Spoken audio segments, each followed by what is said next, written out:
Mellow beat.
Let me know if y'all can hear me. What's going on?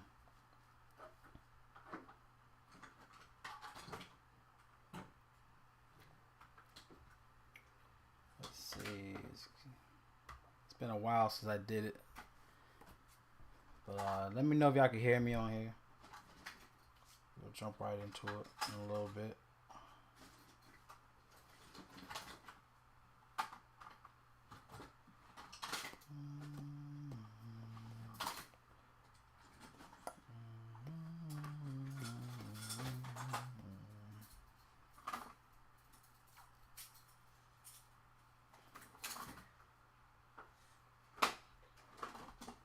I just want to make sure everything is straight before I continue. Everything should be right. Let's see if we can. So as you can see on my top plays per position, we're going to go with quarterback. We got GPP. We got value. All across the board, we're going to touch bases. Any questions you may have on certain players, or injury news, feel free to let me know so we can add it on the board. My little virtual board on here. But we'll get it going though. But let's see. Whoops. I shouldn't have touched that part. Hold on.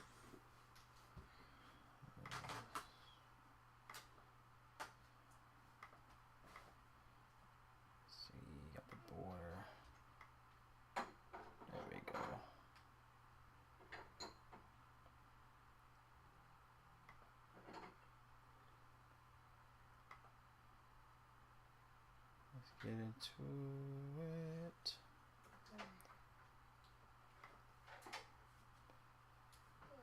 Okay, we got the stream look. Alright, y'all, so let's get into these plays. We're going to go, as you can see, I have my draft dashboard up. I still have it, still a lifetime partner.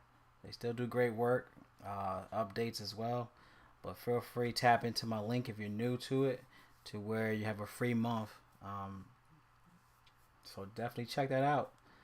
They give you per position. You got the cheat sheets to help you with your lineups. The lineup optimizers with your favorite plays.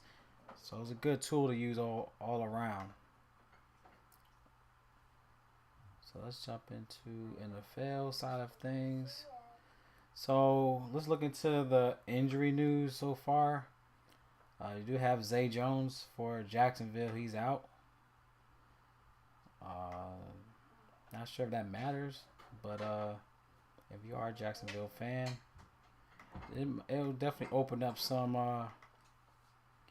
It should open up some value in receiver cores. Let's go Jacksonville. Let's see, you got Zay Jones. We'll throw him on there, Jacksonville.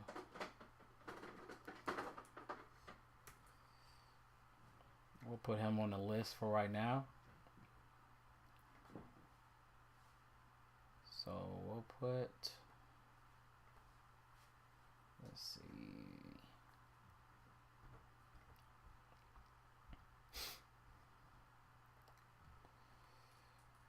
Let me make sure I have everything.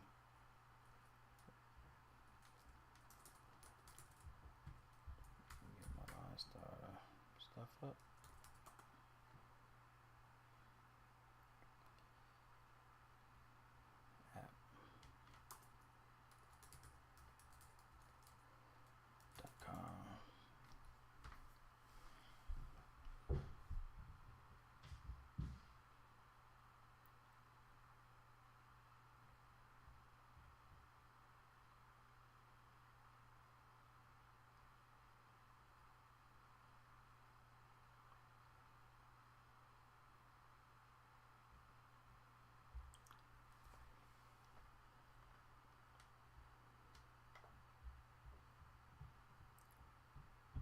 Hold on, y'all. I should have got everything straight before I got on here. I might have to do everything on my phone.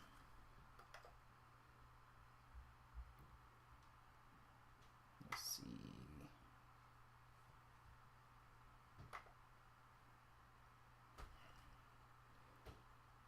Go per position. I just want to make sure I get all the injury news out the way before we dive in. Let's get per position. Let me know how y'all did in the Green Bay and Lions game. Is Lions about that life? I don't know. They look like it. Like when we saw the news with Jamal Williams and Swift being taken off, we thought they were crazy out their minds. But they're making things click in Detroit. It's good to see it, though. It's good to see these teams showing out, man, and get some love in these different cities instead of the usual. It's good to get some action, some new action in the NFL. Okay, so we have, let's see who else is injured. You have DJ Metcalf. He's dealing with a questionable tag, as always. I was looking at Marquise Brown for Arizona, but he went questionable, and I was looking at him because he's doing work in the last 2 weeks. Real sneaky play for Arizona. going against my squad, as you can see behind me. You know the Niner game. You already know. But got Marquise Brown. I think he could be a nice asset. I think he's cheap enough to as well. So, but it looks like about enough news. Let me look at some other key injuries just in case. Let me zoom this. I want to make sure y'all can see it. I don't know if y'all can. Let me see on my stream if I can see it.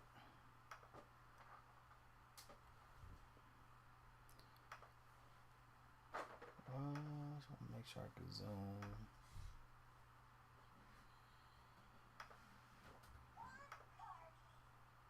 Okay, the zoom looks good. All right, so of course you got Eckler. If he just suits up, definitely gonna look at some Eckler. He was limited in practice on Thursday, so that's a good sign. Shoot, they even had him on video dancing in practice, so I'm like, this guy should be straight.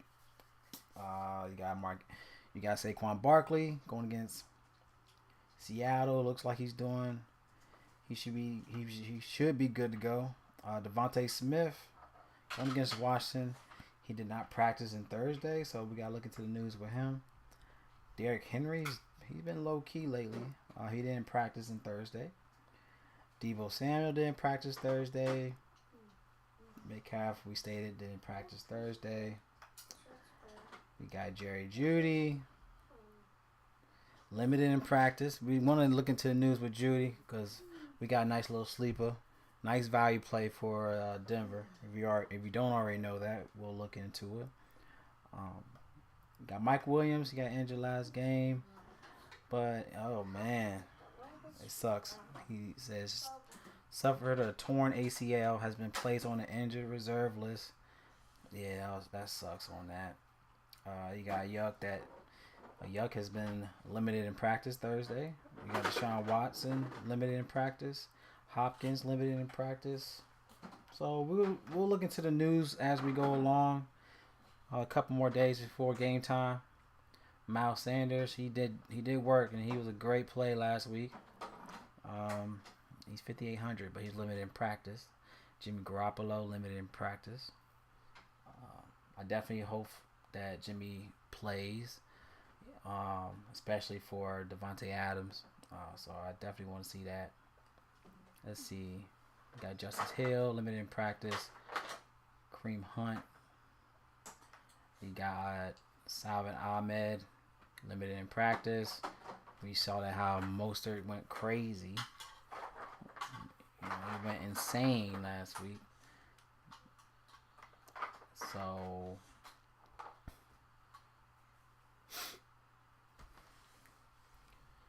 let's see something. So those are key injuries.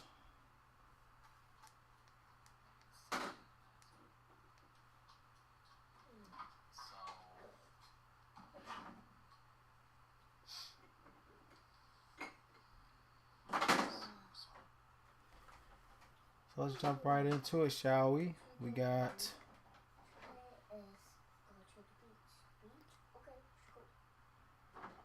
hold on, let me make sure my shit is live. YouTube, my stream, make sure my stream is on.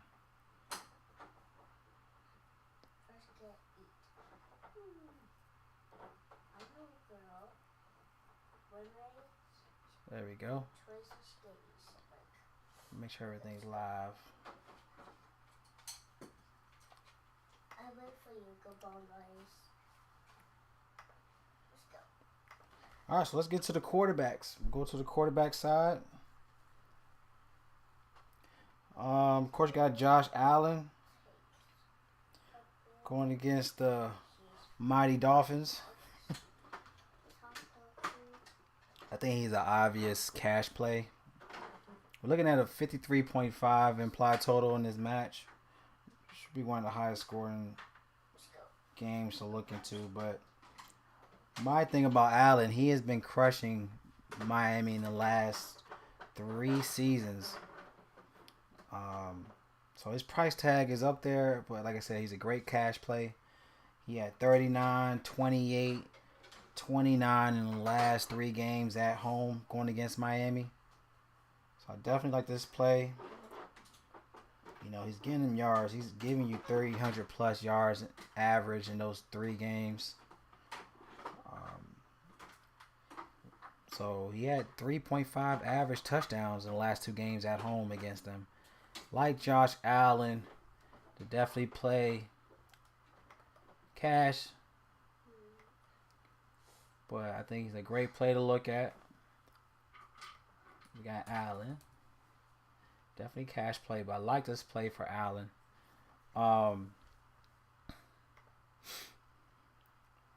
Next play. Yeah, I like Allen a lot here.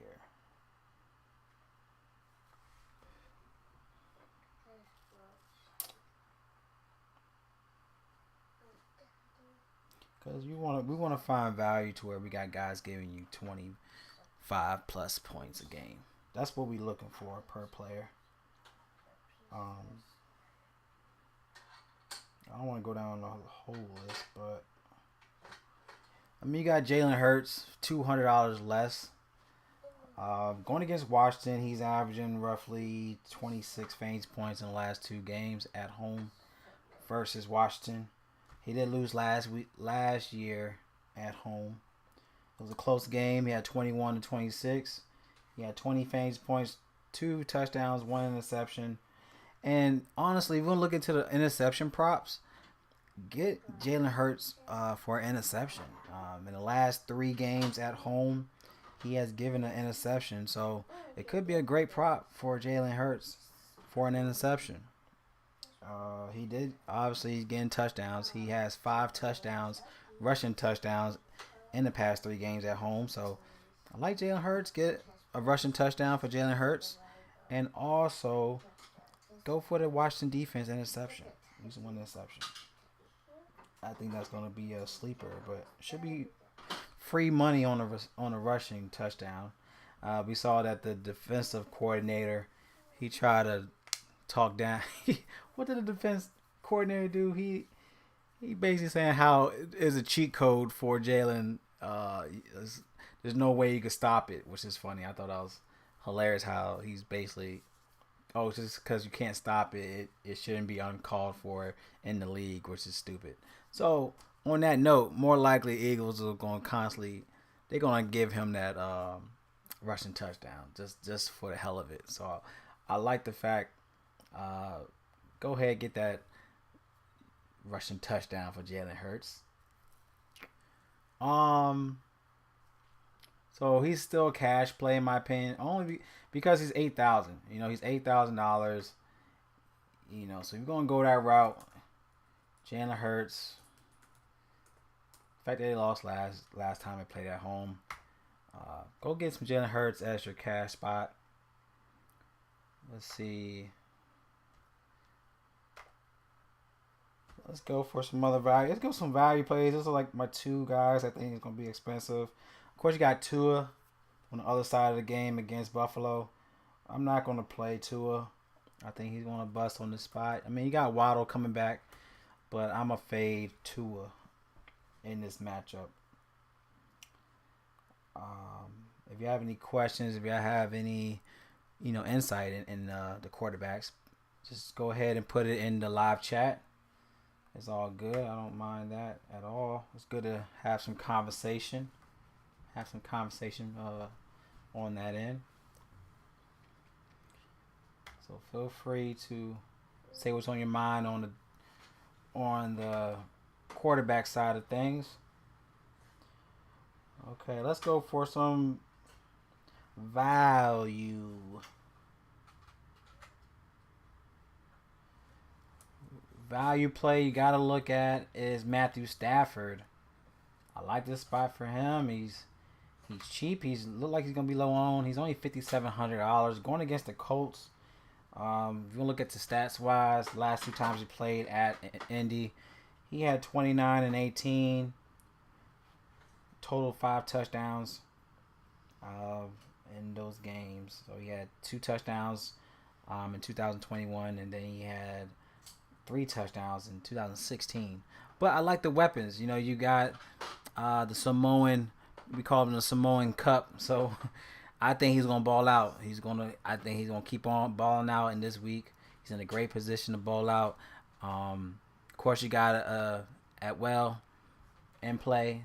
So you got a nice little stack. You could go ahead and stack Rams. I think that'd be a nice low-owned stack for week 4. You got Stafford. You go with Samoan Cup. I keep forgetting his last name, so I'm just calling Samoan Cup. You got Karen Williams in play. He's in a great spot as well, going against the Colts. So definitely want to stack some Rams in this week. So I'm going to put them in my little stack. Let me know what you think on that end. But I do like the stack option for the Rams this week. So let me go with my favorite stacks. You'll see it here. I think GPP, I think Rams is a great stack. Overall, GPP, I think, and just value. I'll just put GPP, but I'm going to leave that alone. I'm just going to put GPP. But GPP, definitely got to look at Stafford for his price tag.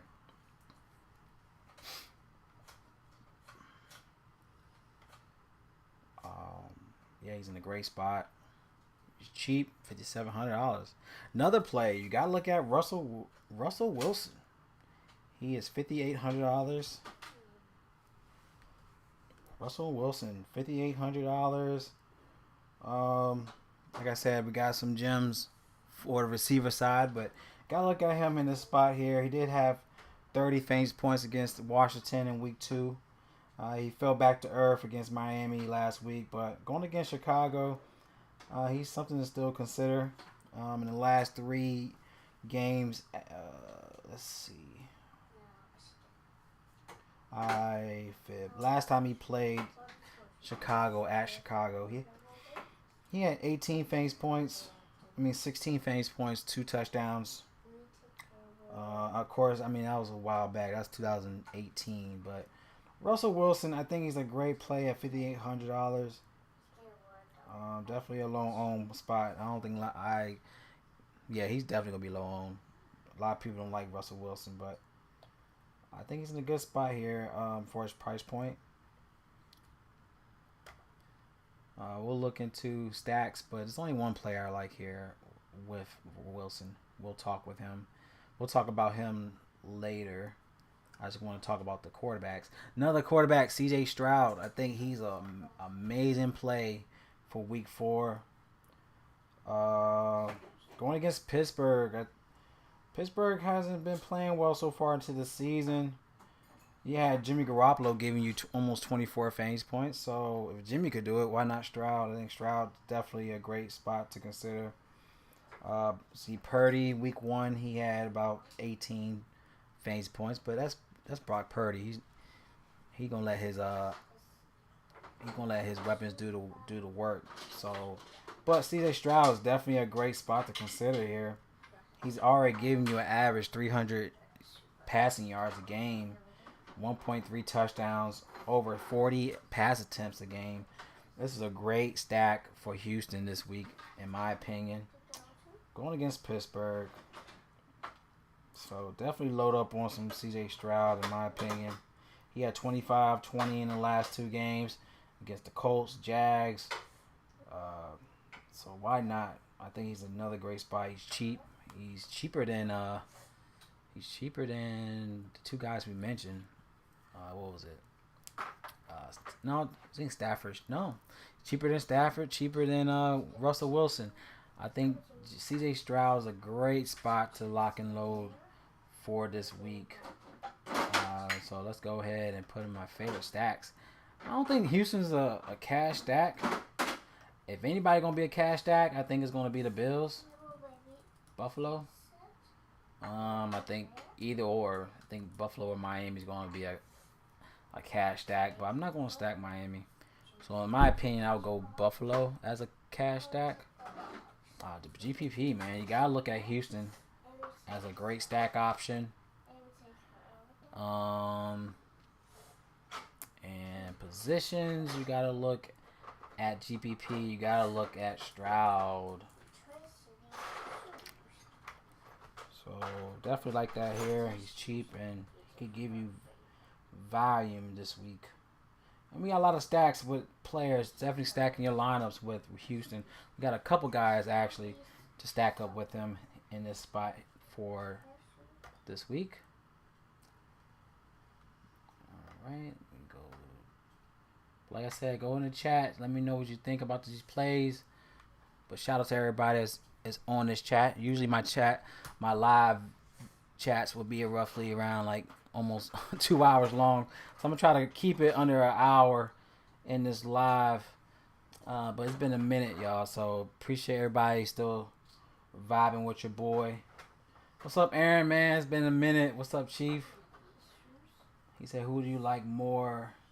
I can't even see what this thing says. Like for... My bad, bro. I can't even see what you said on there. I got this little pin on my, hold on.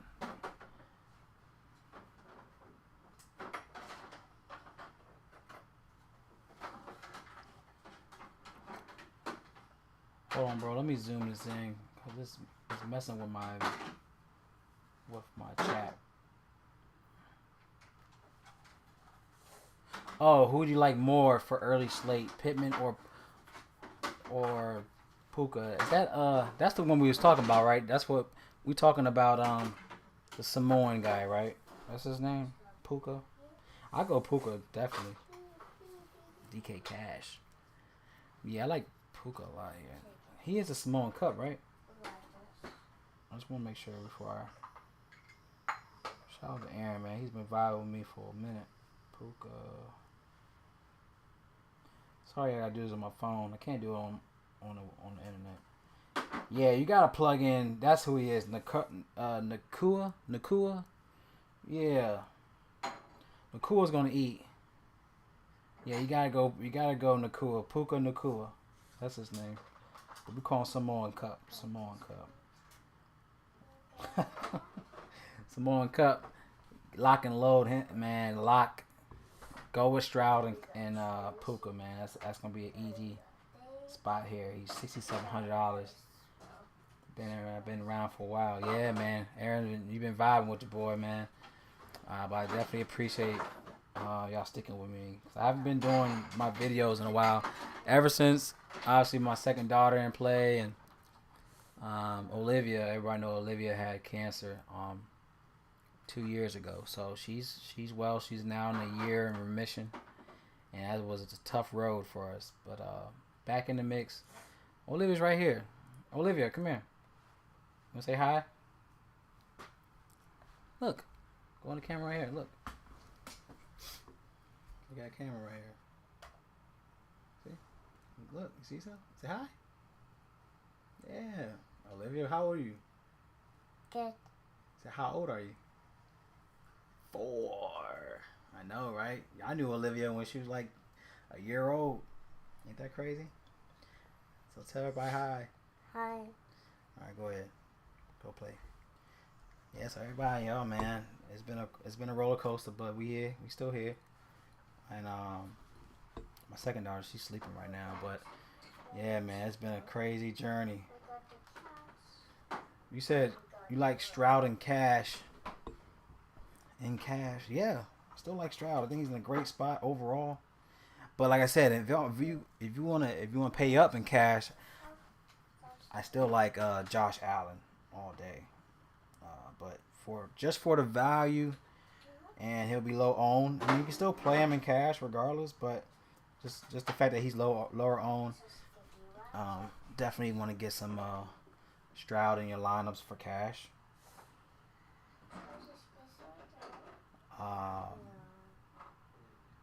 Thanks, bro. I appreciate you, homie. Appreciate the prayers. Just appreciate everybody's motivation, man. It was a tough time for the last 2 years, man, and I definitely still use DFS as a way of an escape route. You know what I mean? Because you still deal with life outside of here, and people don't realize that. So I was able to still, tap out of reality a little bit and do what I still love to do. That's DFS, and obviously I do music and production and stuff like that. So that definitely helped me out through the rough patches. But we still here. We here. You know what I mean? Like I said, we're going to go for quarterbacks. Like I said, you already see on the screen, we got Allen, Hurts. Those are still great guys that I have in your lineups. Stafford is GPP. We got Stroud, GPP. Let's see. Who else do I want to look at? You got Sam Howell. I think he's a deep, nice spot to look at. He's bare minimum. Sam Howell. He has a great play with you still got Robinson in play.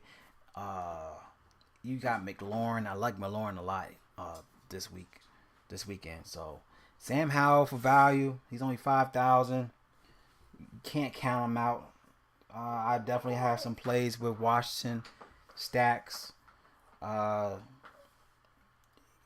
it's a division game. At the end of the day, it's still a division game, and I don't know what it is with Washington and division games. They just treat it like Super Bowl games. So you can't count Washington out in GPPs. I definitely like Sam Howell, bare minimum. I like to identify what spots to consider. You have the obvious. You know what I'm saying? You have the obvious. You want to look at which positions to pay up in. So, to me, in my opinion, just for this week, you could pay down at quarterback. Until we look into the running backs and receivers, then we'll see where we have to pay up on. But for right now, quarterbacks is definitely a spot where you could pay down at. There's so many value spots to look at quarterback. So I definitely won't count out Sam Howell here. So I'm going to go ahead and plug him in. Sam Howell, GPP. He's bare minimum pricing, 5,000. Like this spot for him. I do like McLaurin. I do like Robinson. Those are good stacks that you can look at for Washington. I go GPP. Let's go GPP with Washington stack. Nah, I ain't gonna go GPP. I ain't gonna talk about stacks. I'm not gonna go that crazy, but I think Rams is a great GPP stack. I think Houston's a great GPP stack. But Sam Howell, great value at 5,000. Looks like it's bare minimum price. Let's see who else before I continue. But Baker Mayfield going against the Saints. 54. Those are my spots, man. Let me know what y'all think. Give me a thumbs up on the chat if we're done with quarterbacks. I think I'm done with quarterbacks. I think those 5. I also want to keep our list compact and nice and short because obviously there's so many ways of. I want to try to keep my list under 20 players. You know what I mean? Because I want to keep it condensed to where we could cash in different areas. I don't want it to be all over the place. So let me know what you think on that end. Too low scoring for me with that game. Which game you're talking about, Aaron? You're talking about Washington?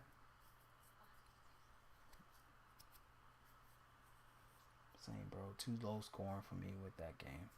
Let me know what game you're talking about.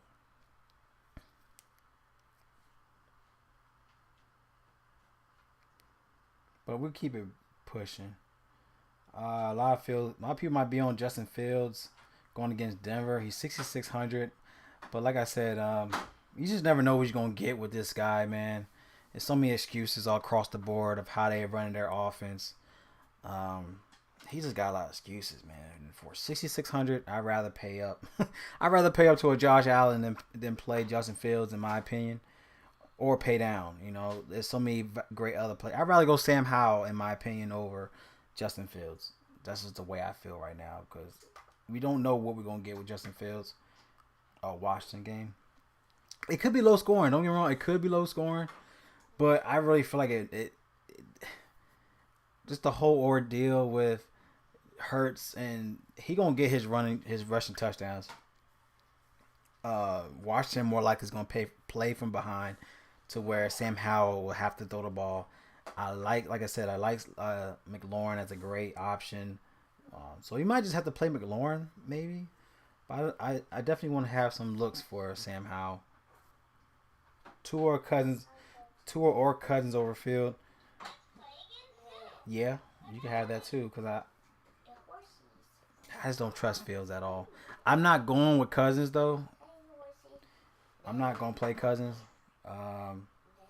or Tua. I don't. I like Josh Allen over Tua. But either those guys you mentioned, still I'll play those two over Fields. I just can't pay no 6,600 on DraftKings for Justin Fields, and FanDuel he's 72. So he's 7,200 on FanDuel, so I would not play that. I mean, Kirk Cousins, he's been balling in the last two. I mean, he had 31.5 fantasy points in the last two games, and going against Carolina. I think on the other side of the field with Thielen, I think he's still cheap. Thielen is a great option. So until we get to the receivers, you definitely gotta look at some Adam Thielen on the receiver side. But let's get into the running backs. I think we did pretty good on the quarterbacks. So let's go to running backs. Of course, you got your boy Christian McCaffrey going against Arizona. Arizona should eat against Arizona. They're like one of the worst defenses against the run attack.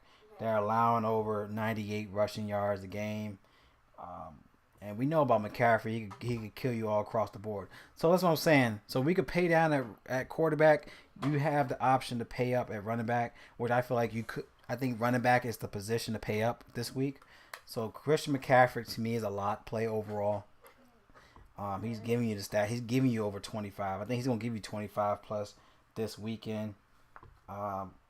So yeah, last time we played at home, he had 25 and 16 in the last two games, like at home against Arizona. We lost that. We lost that game too, week 4. But he had a touchdown in both of those games. So go for the touchdown prop for McCaffrey. I think that's an easy peasy. And then on top of that, we need to look into stats with Samuel. But I think Samuel, he's always hurt. But I think he had broken ribs or something. And then he got yuck that he's still questionable. So he could have 2 touchdowns this week. But Christian McCaffrey, I think that's a lot play in my opinion. Cash, GPP, I think you have to just play him, man. You got to look at that spot. So favorite plays.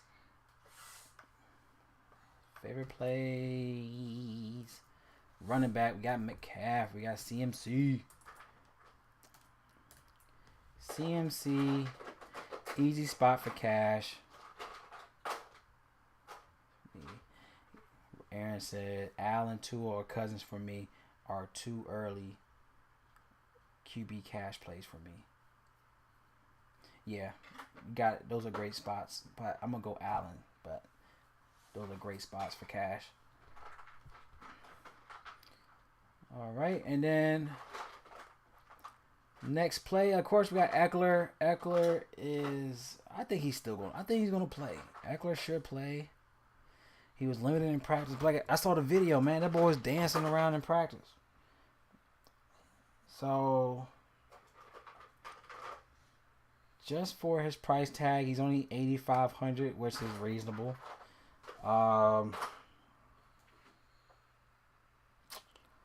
He balls against Raiders, y'all. Like, he's a Raider fiend. Well, that was when they played away, but he had 29 fantasy. I'm sorry, I'm looking at the wrong stats. So disregard that. He had 11-14 last season, but in 2021 he had 32, 28 fantasy points, and that was 2021. But 2022 he was trash against the Raiders.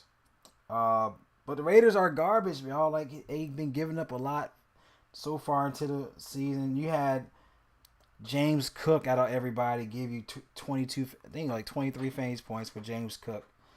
So James Cook, and then of course we had McCaffrey. That was week 17 of last year. He had over 30 fantasy points. But yeah, so the fact that James Cook was able to get 23 fantasy points, Eckler should eat in the spot here. So yeah, take that with a grain of salt. I like Eckler, but just the fact that he's still limited, I might have to think twice about Eckler. But another great play you have to consider is James Cook. We mentioned James Cook, and he's in a great play going against Miami. So he had 10, 22, 13 in the last 3 games. He's been cooking, so he's in a position to give you a touchdown this week. So far, Miami has given up 112 rushing yards a game so far into the season.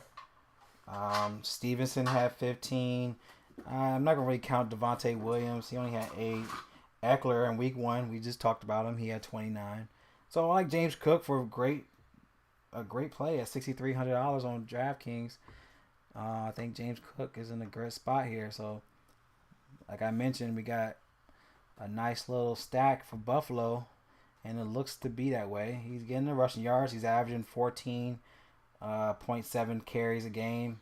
He's getting targets too, so he's averaging 4.3 targets a game. So James Cook for $6,300.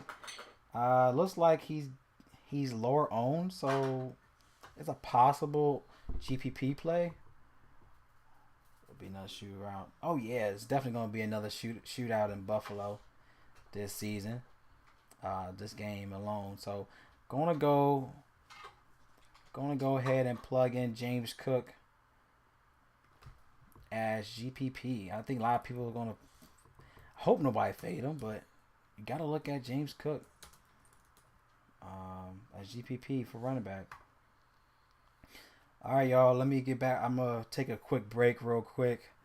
Give me some drink, and I'll be back in like 5 minutes. All right, so stay tuned. Please share that we're live right now, and I'll get back to you in like 5 minutes. All right.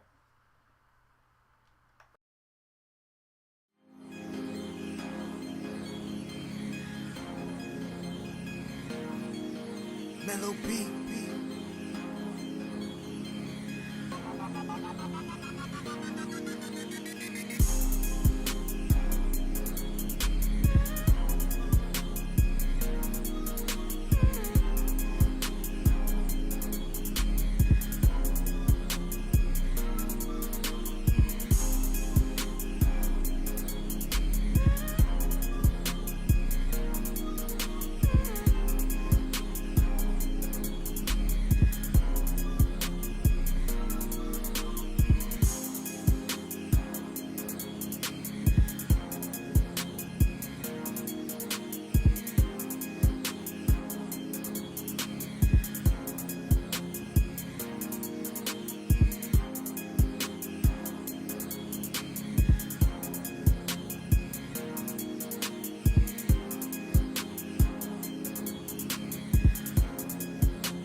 Mellow beat.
All right, let me know.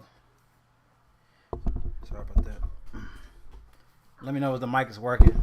Y'all can hear me. You already said hi before.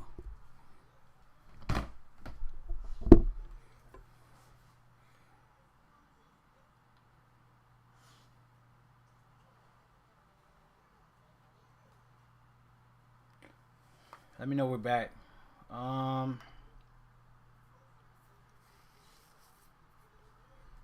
Y'all can hear me. Just let me know.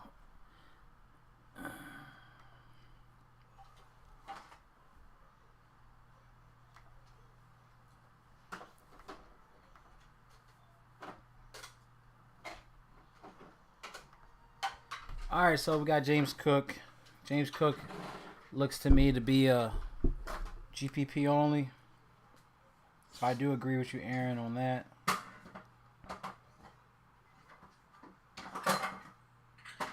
Olivia, don't make too much noise, please. All right, let's go down this list. We mentioned Karen Williams going against the Colts. He's in a great spot. As we can see on their defense, they're ranked 23rd against the run.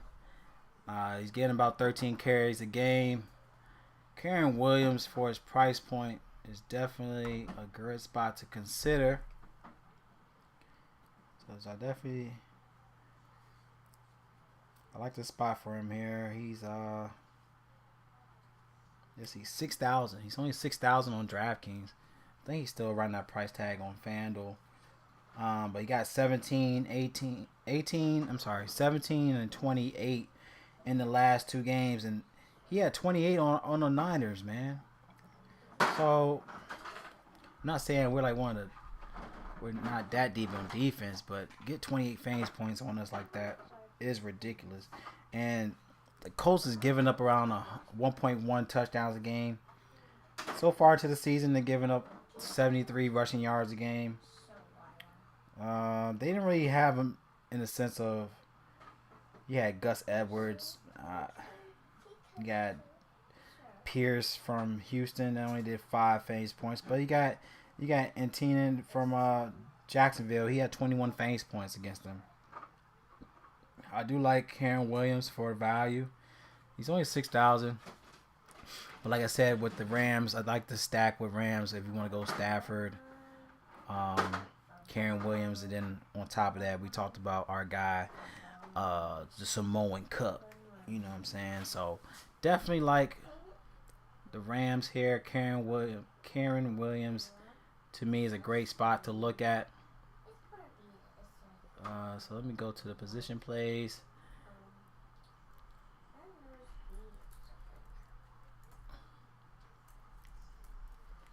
So I'll put Karen Williams as GPP.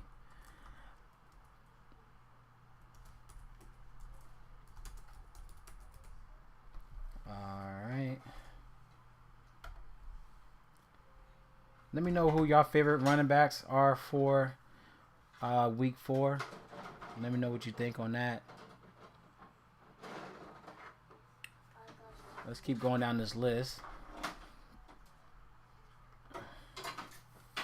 I don't want the list to be more than 5 players. You know what I mean? I don't want it to be too congested per position. So I'm trying to find the best value per position.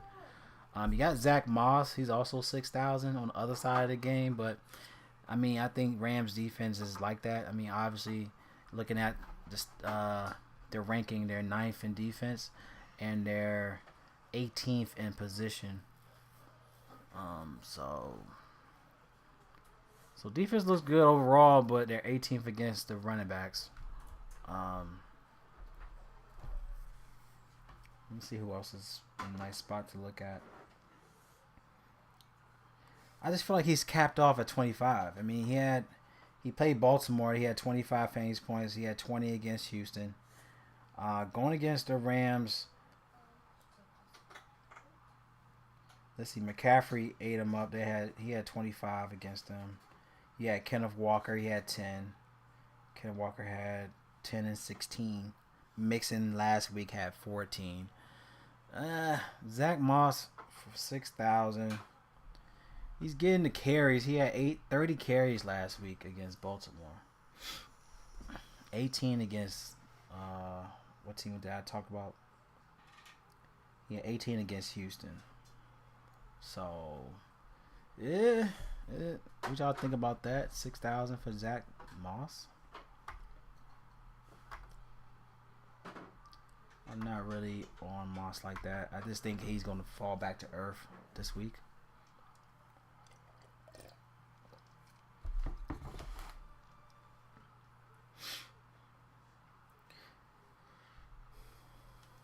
Zach Moss, 6,000. It's hard to look that route. I'm just going down the list here. We got Mostert. He's 6,500. Going against Buffalo. I think the last time he played at Buffalo, he had 19 fantasy points. He had 17 carries. So, even with his price point, he still could pay up his price. I mean, since he's still 6,000, I don't think that's a bad play. I just think it's more of a cash play, in my opinion, for Mostert. I don't see him giving you obviously 45 or 29 here, but he can still give you roughly, I guess, 15 plus fantasy points in this spot. I don't think they're going to just necessarily not have him in the offense, but we all know like Buffalo's going to be identifying who's the guy to keep their eyes on other than Tyreek. So with Waddle in place, that does congest the receiver side of things. But I see Mostert still getting carries. I still think he's an option on the screens. He's still a pass type of running back. He had 7 targets last week, so it's not like he's not getting catches outside of actually carrying the ball. Bless you. So he's still a play to look at, but I think Mostert would be more of a cash spot at 65. I think a lot of people are still going to be on him. So I would say Mostert is more of a cash. But do you have to play Mostert? No. But like you said, like Aaron said, like it's going to be a high scoring game more likely with Buffalo and Miami, because if Miami wins, then they're going to look at them as the best team so far in the league, or top 3, you know. So if Miami do win here, I think Mostert is a factor. Of course, you got Waddles in play because, I mean, he's still a dog. And you got Tyreek Hill. That's going to be a cash spot. So I would say Mostert is a cash. Because I still think you just cannot, not talk about him. Oh, just a moment. Let me fix this border.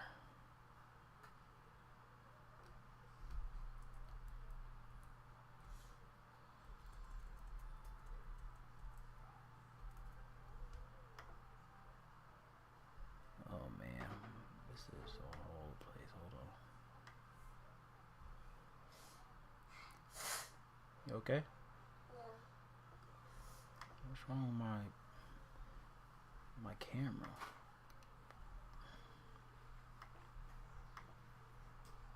I think it's too. The border is locked. I need to fix this camera.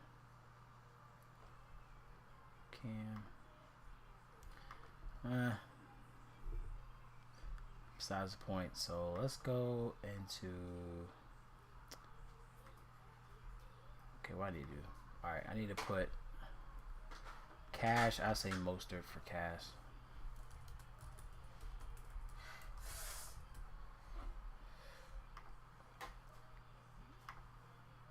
Alright, going to another player.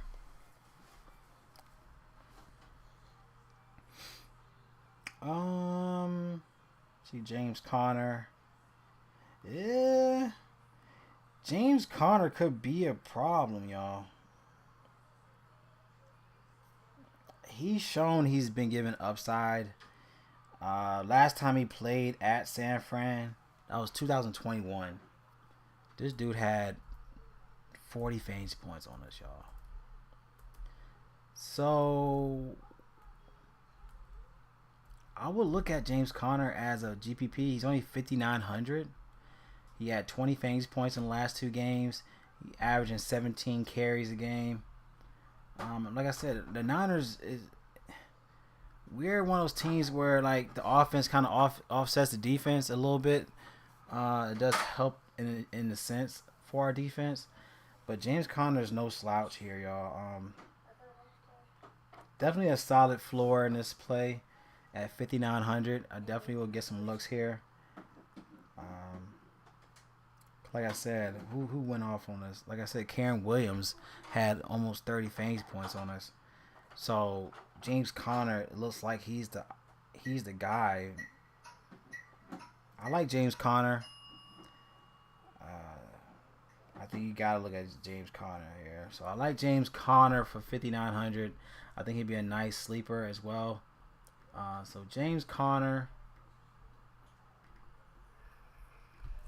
definitely a play to look at for GPP, especially with these division games, y'all. I think these division games definitely show out. So the fact that he played us at San Fran 2021 and went ape shit on us, so I can't be biased in DFS. He had 3 touchdowns.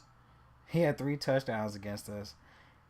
He had a touchdown in the last 3 games against us. So James Conner, if you want to look at a touchdown prop, he's a great touchdown prop here. He had 5 touchdowns in the last 3 games at versus San Fran. So go ahead and get some James Conner for a touchdown prop. If you're looking at that, I definitely like this play for the value. So you can look at both sides of the field. You got McCaffrey and Connor, so that could be a nice little play for your lineups if you want to look at that route. But I like James Conner here. I think Alvin Kamara, I think he's coming back. He's set to return in week 4. He's playing Tampa. I think Kamara, just for his price tag, is very cheap. But he's going against Tampa. And they've been good so far into the season. They're giving up 91 rushing yards so far into the season, but Kamara it's hard to fade Kamara at this price tag of 6,100. He has 16, 13, 23, 16, 46 in the last 5 games versus Tampa at home. So I think you got to look at Kamara. I think Kamara is a great play for cash.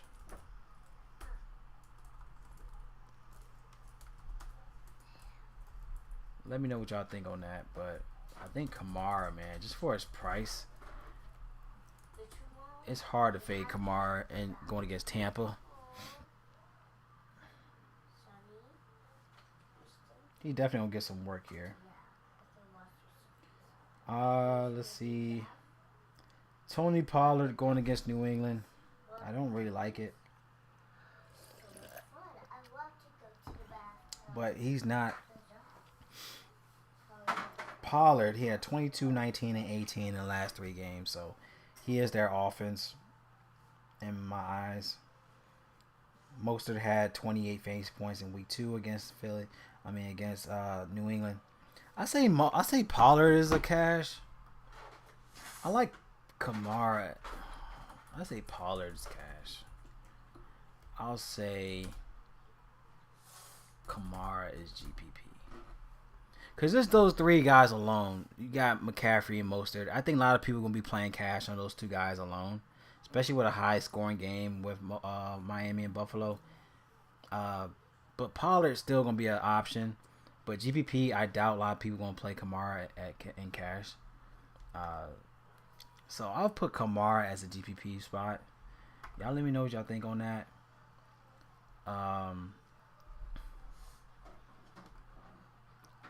But I definitely like Kamara here.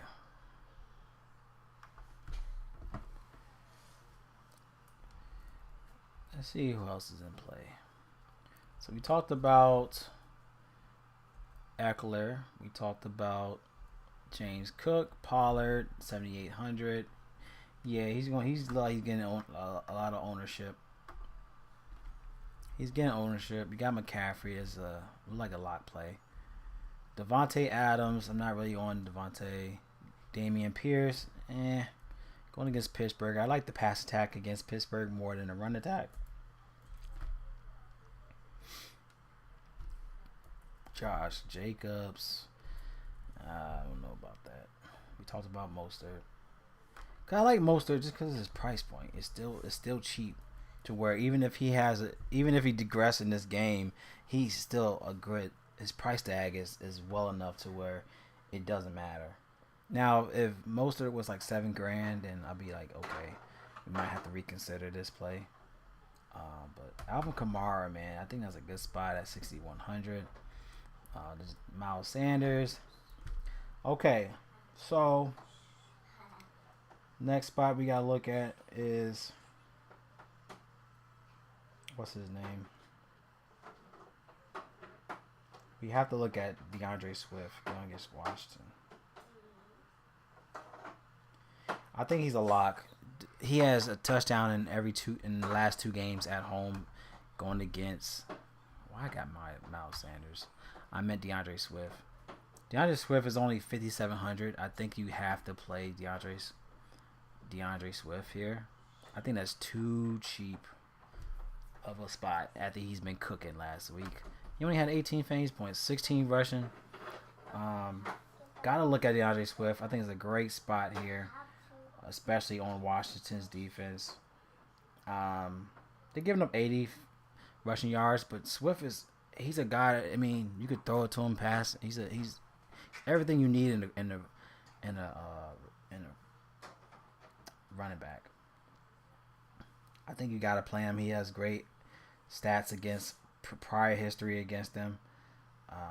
I think he's going to eat here. So DeAndre Swift, $5,700 to me is the lock for DeAndre Swift. GPPs more likely, but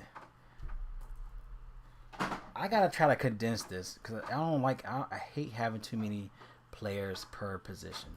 Like quarterbacks looks good, 5. Let me know how many we should have in per position. Maybe running backs should be the same, 5 running backs. Should we look at just 5 running backs, or should I break it down with GPP or value? Let me just put value. Let me type in value for running backs. You got to look at Swift. I think Swift for value is definitely a play. You got to go. I think Swift, you got to play Swift. Now let me know about that. Let me know if that's a better idea to do it that way. But DeAndre Swift, man, to me is a lot.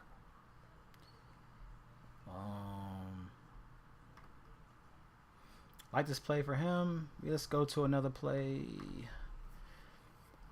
Let's keep it going. See Josh Jacobs, he's 7,100.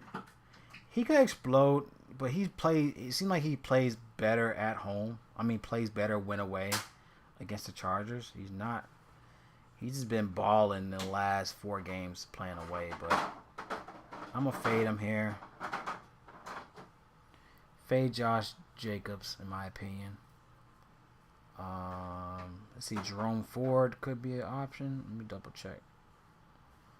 He's done well in the last 2 games actually.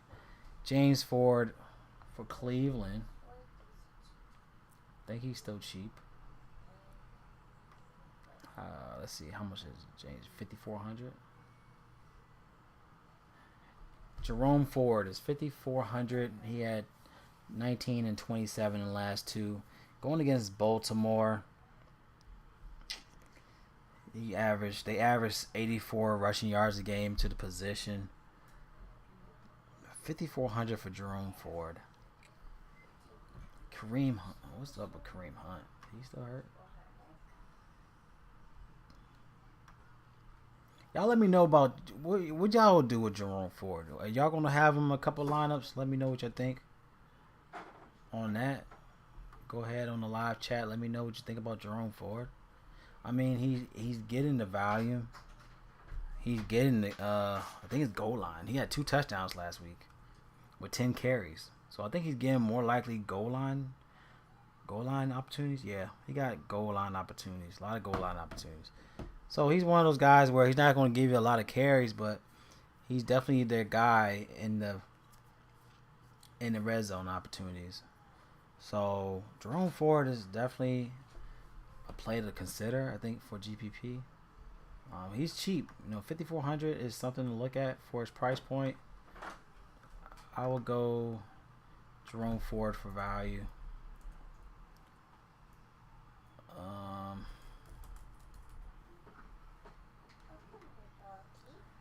I swear it's hard to condense running backs. I swear. I like Jerome Ford. I mean, who else is going to score for Cleveland? Especially going against Baltimore. I think you have to consider Jerome Ford as their option in the red zone. Okay, you got Alexander Madison going against Carolina. And Carolina's one of those teams where they just give up a lot. They gave up a lot so far into the season. Let's see, where is he at? Yeah, Madison's in a good spot against Carolina. They give up 114 rushing yards a game so far into the season. Kenneth Walker just had 30 on them. You had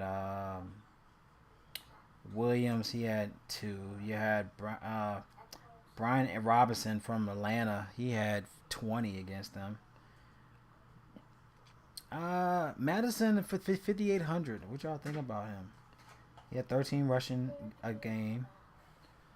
He's getting targets too. He's averaging 5.7 targets a game. So it seems like he's a great option. He's definitely gonna be helpful under 10 yards and then make plays. Definitely in screens. I think he's an option at 5,800. I will go Madison for GPP.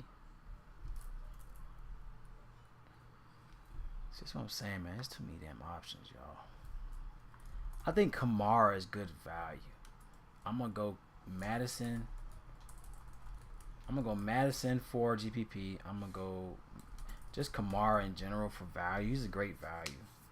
I like Swift too. Swift's a good GPP play.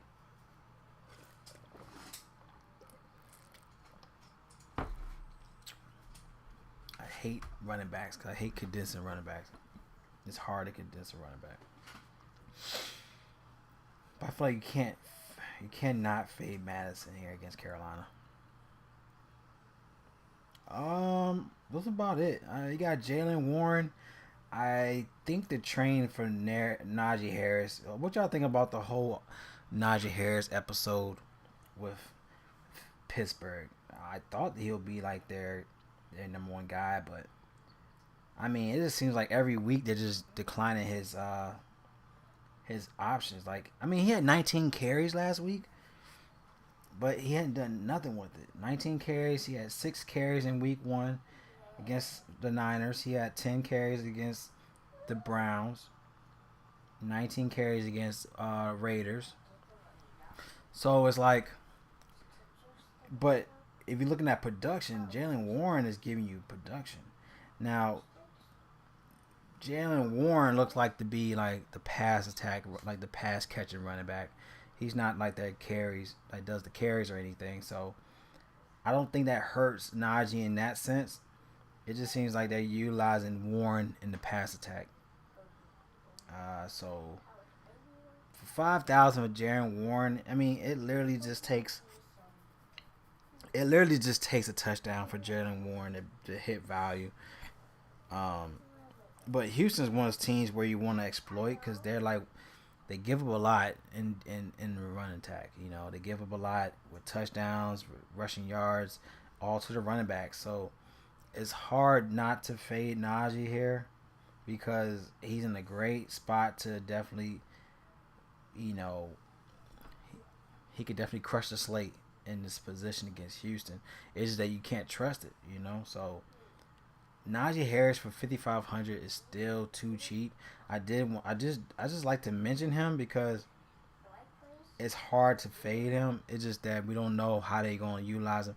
But the fact that he had 19 carries last week does show that it just takes one game to blow up. So I feel like you cannot count out Najee Harris because it'd be different if I saw his carries declining. But the fact that he had 19 carries, all it takes is just a 2 touchdown game or 19 carries and a touchdown, and he's only $5,500.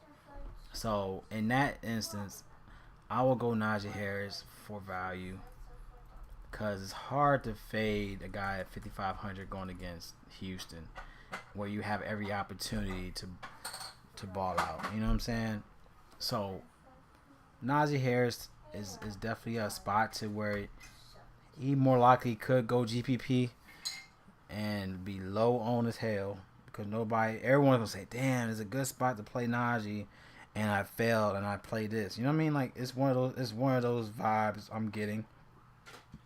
It's one of those vibes I'm getting with Najee is that we saw that he has a good opportunity to win, and we decided to fade him because of the previous matchups. But he's in a great spot to blow up this week. Najee Harris is a spot to consider.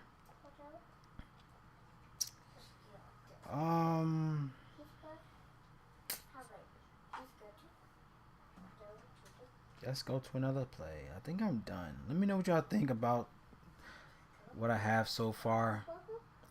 for the running backs. I don't want to have too many running backs, but man, it's hard to condense the running game. Let me see about Kareem Hunt. Kareem Hunt didn't really do much. Going against Baltimore. Let me just check Kareem Hunt real quick before I finish this. But let me know what you think about the running backs we got so far.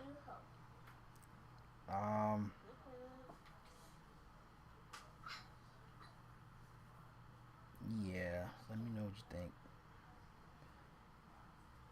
I'm trying to see if there's any other value plays to look at for the running backs. Let me know if there's any other running backs to talk about. I'm looking at Elijah Mitchell. Elijah Mitchell could be a good spot to look at.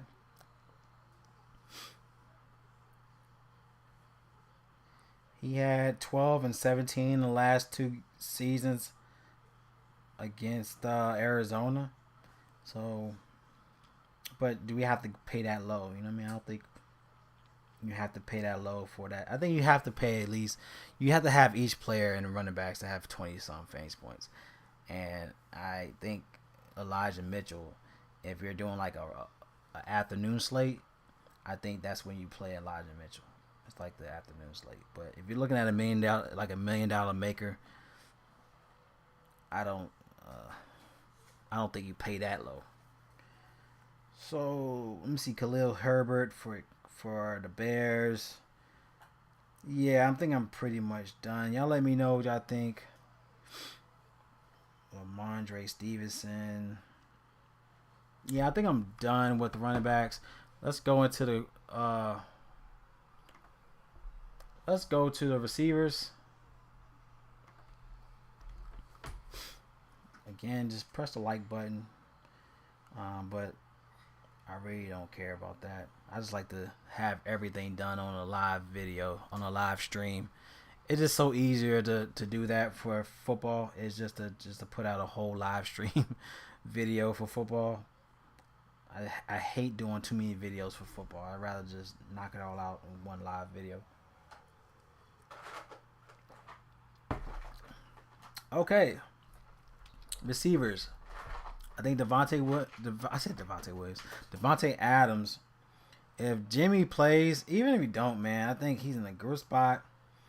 He averaged roughly almost 37 fantasy points in the last 2 games playing against the Chargers.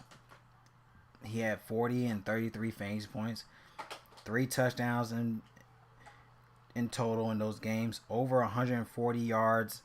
He was cooking, man, and I think he's in a good spot. I mean, if Jimmy plays, it just helps this play even more. If Jimmy G plays, but I think you have to play him. We just gotta look at the stats with Jimmy G, but we know you just gotta feed Adams here. So Adams to me is a lock. He's obvious cash, but you gotta play him here.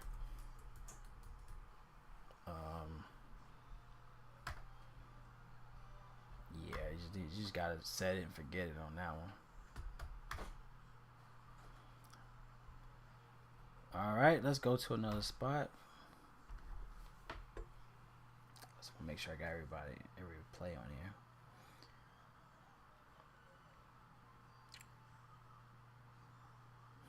CD Lamb? What you think about CD Lamb? I don't know about CD Lamb.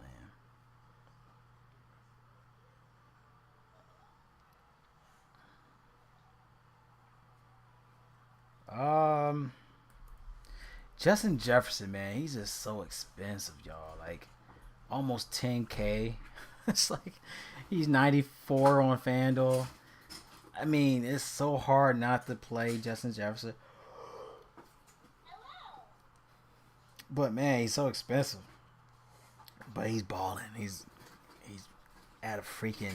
He's breaking records already early into the season. It's just hard. I mean, cash, yeah, go ahead, plug him for cash, I guess. But do you really have to play Jefferson today? This week. Are they even playing at home too? No, they're playing at Carolina. Carolina's giving up a lot to the receivers. Let's see, the last time he played at Carolina, he only had 15 fantasy points, and that was in 2021. I would fade Justin. I feel like I have to fade him here, man. He's going to hurt a lot of lines in my eyes. What y'all think about it?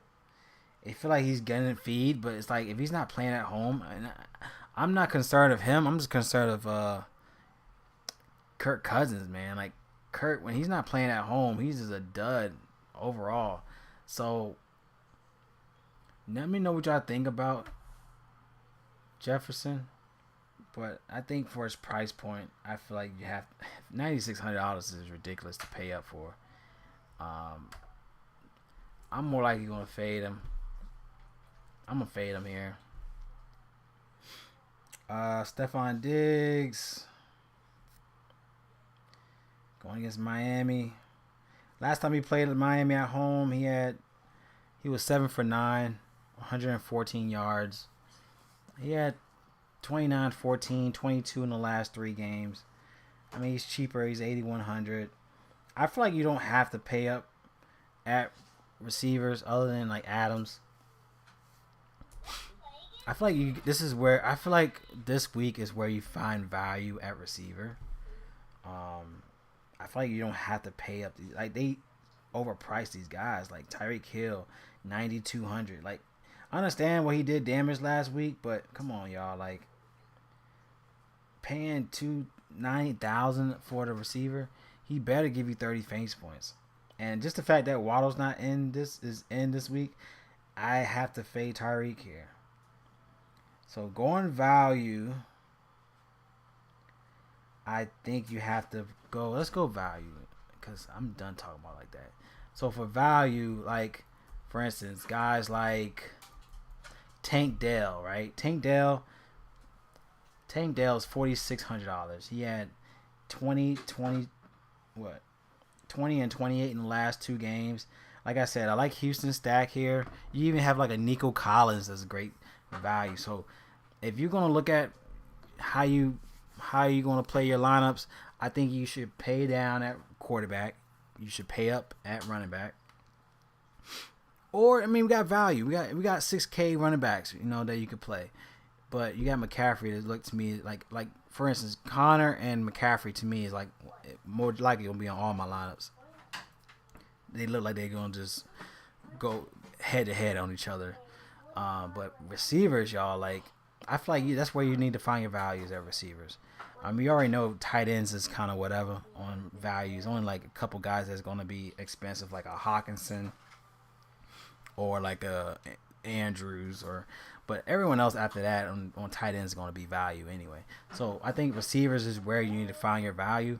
So looking at Tank Dell at 4,600 is definitely a spot to consider for GP. I mean, he's not even. I mean, GPPs, yeah, but values all day.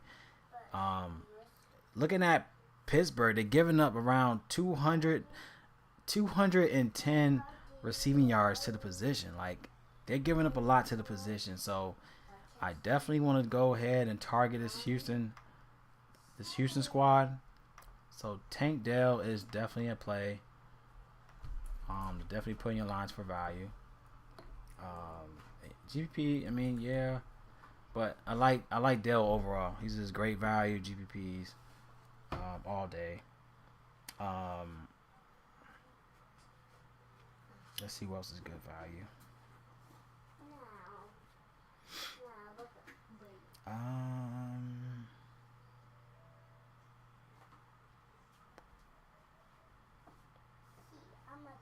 looking through, y'all. Hold on. Just looking through it. It's hard to do it on the computer, so I'd rather just do it on my phone. Looking for the value. I hate the landscape I hate the landscape of what I'm looking at my data from. It sucks online. It's better to look at it on mobile.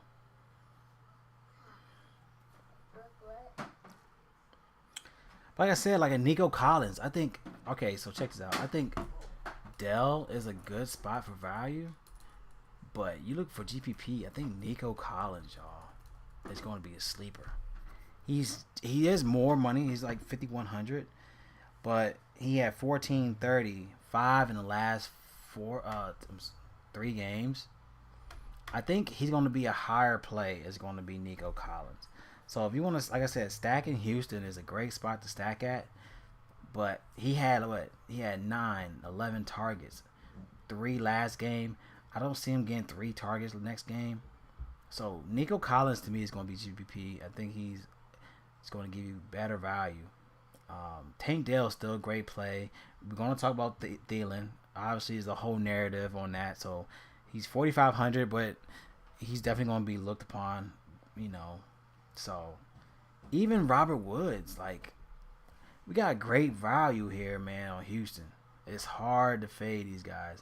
Even if he had 6 last games, so even like giving you 12 plus fantasy points is still ideal for a $4,300 player. FanDuel, he's only 5,300. So Robert Woods is a great play.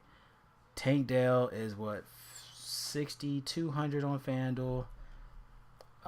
Nico Collins is 64 on FanDuel. So Robert Woods is a great value play on FanDuel at 53. So definitely stack on some receivers. Stack on your receivers, y'all. Like I think Nico Collins GPP value is going to be Dell and Woods. So I love Houston. Houston's where that's what I'm saying. So definitely look at y'all.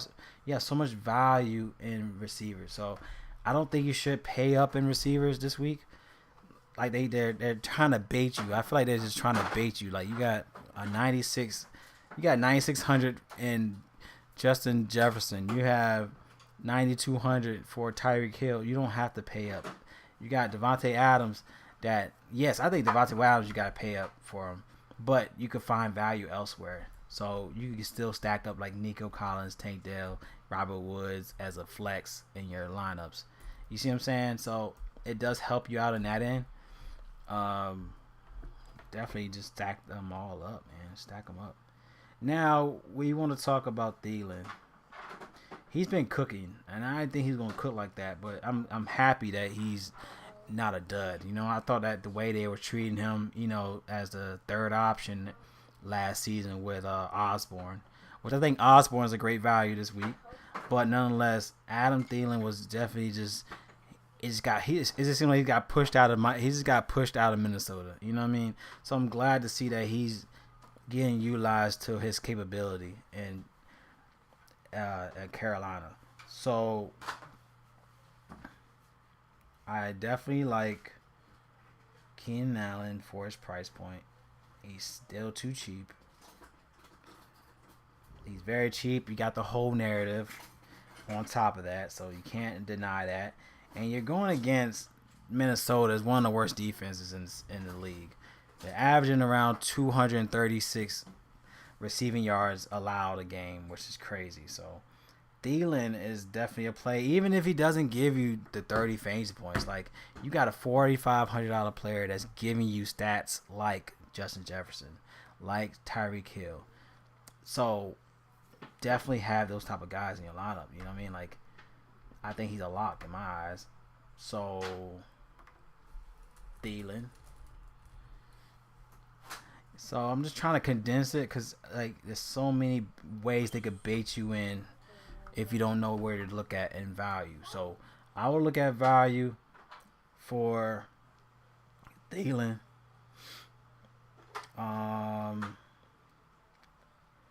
Yeah, enough said on that. I think that's a lock all day. There's no reason why you shouldn't play him. Can't tell me you can't. Why not to play him? You got. I feel like you have to play him. There's no reason not to. Chris Godwin is 6,400. He looks like he's a good spot, but like I said, there's so much value where it oversees the $6,000 players. Like $4,000 players are killing it for this week. Like I like Rashid Shaheed. He had a touchdown every last 3 games. He got a touchdown, and I think his touchdown last week was a punt return. So Great value, guys. You got Rashid Shaheed. Looks like a good spot once again. Going against Tampa, that's 23rd against the position.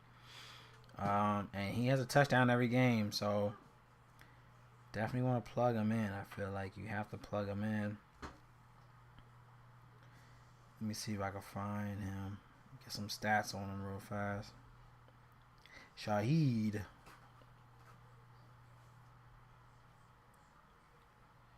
There we go. There he is. Shaheed. So, yeah, he looks good, man. I think he's in a good spot for value. Going against Tampa, they're giving up roughly 200 receiving yards to the position.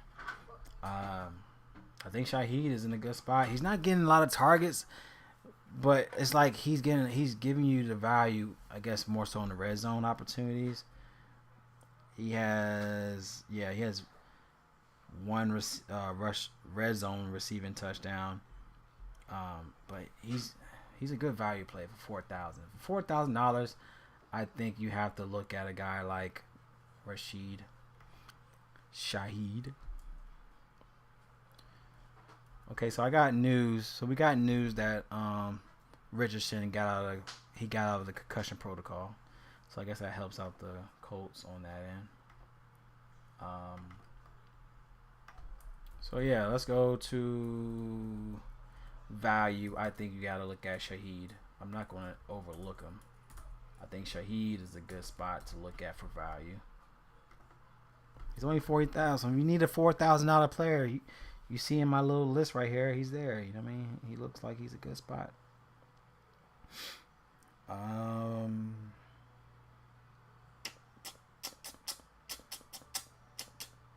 Now, what y'all think about Bryce Young? Since I was thinking about Thielen and the whole Carolina movement, do y'all think Bryce Young is a decent play, especially going against Minnesota?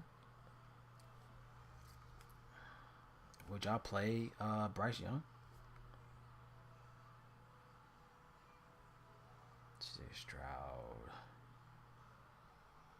Is Bryce Young to play this week? What y'all think about Bryce Young?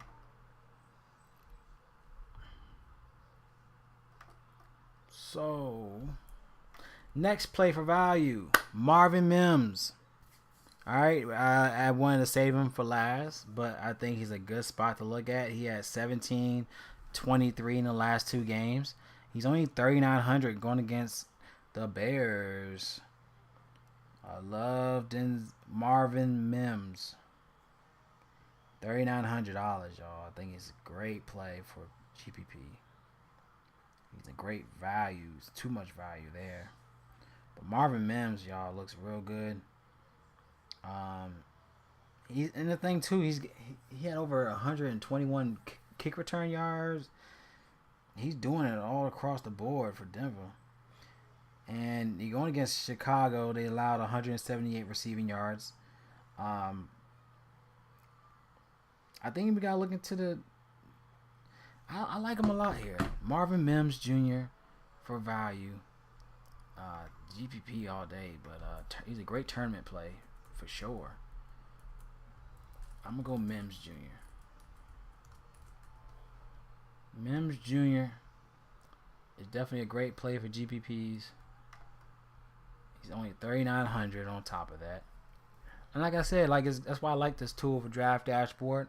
I've been on it for so long now, but it's a great tool to find what you need to find. You know what I mean? Like it brings the data to you. You know what I mean? It does the hard work for you. But I'm the type of person where I like to look in depth of why they're a good play. But after looking at all the options, Marvin Mims is a great play to look at.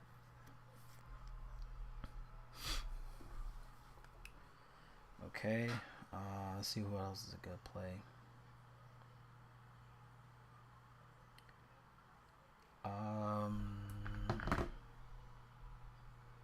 Let's see, Kendrick Bourne.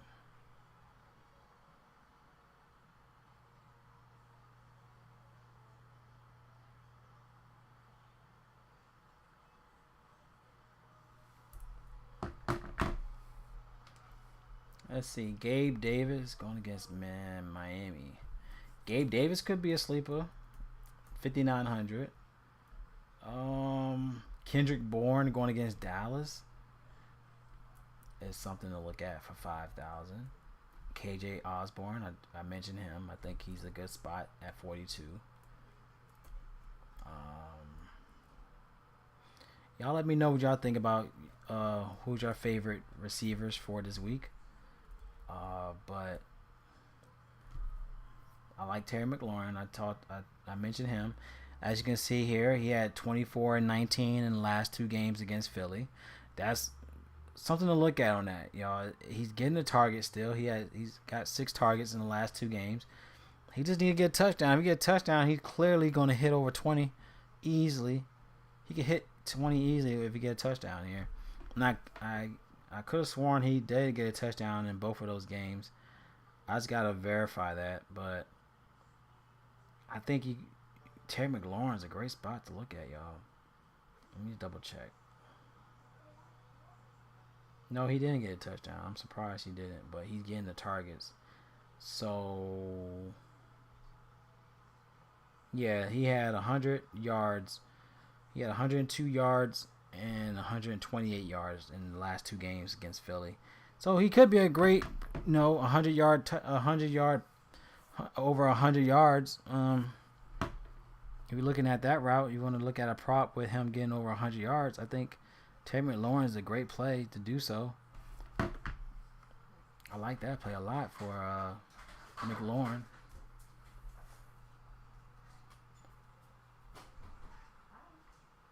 So you got, what's up, Chief? He said Wilson, Trotman, Denver. Stack is intriguing to me. I like that a lot. Denver. Okay. We're going to look into the tight ends, so I appreciate that. Okay. Tank Dale still the week again, probably. Okay, appreciate you, G. Yeah, I agree with both. I agree totally on your statements. Nothing. So you got Terry McLaurin. He's 5,300. I think he's a great spot. Like I said, he's a good prop as well. So you want to look that route. Terry McLaurin, y'all. Winston. Ooh, don't hate the ankle. I forgot about Winston. Michael Thomas stack. Don't hate the angle at that at all. I didn't even think about Winston and Michael Thomas. I forgot all about Michael Thomas. Let me double check on that. You got Chris Olave. He's still a good spot. Let me see. Michael Thomas against Tampa. It's not a bad play at all. Last time he played at home against Tampa last season, he did have a touchdown. 6 for 9, 65 yards. Michael Thomas, $5,200. It's definitely not bad. Thanks, Scruff Meister, for that. That's nice intel.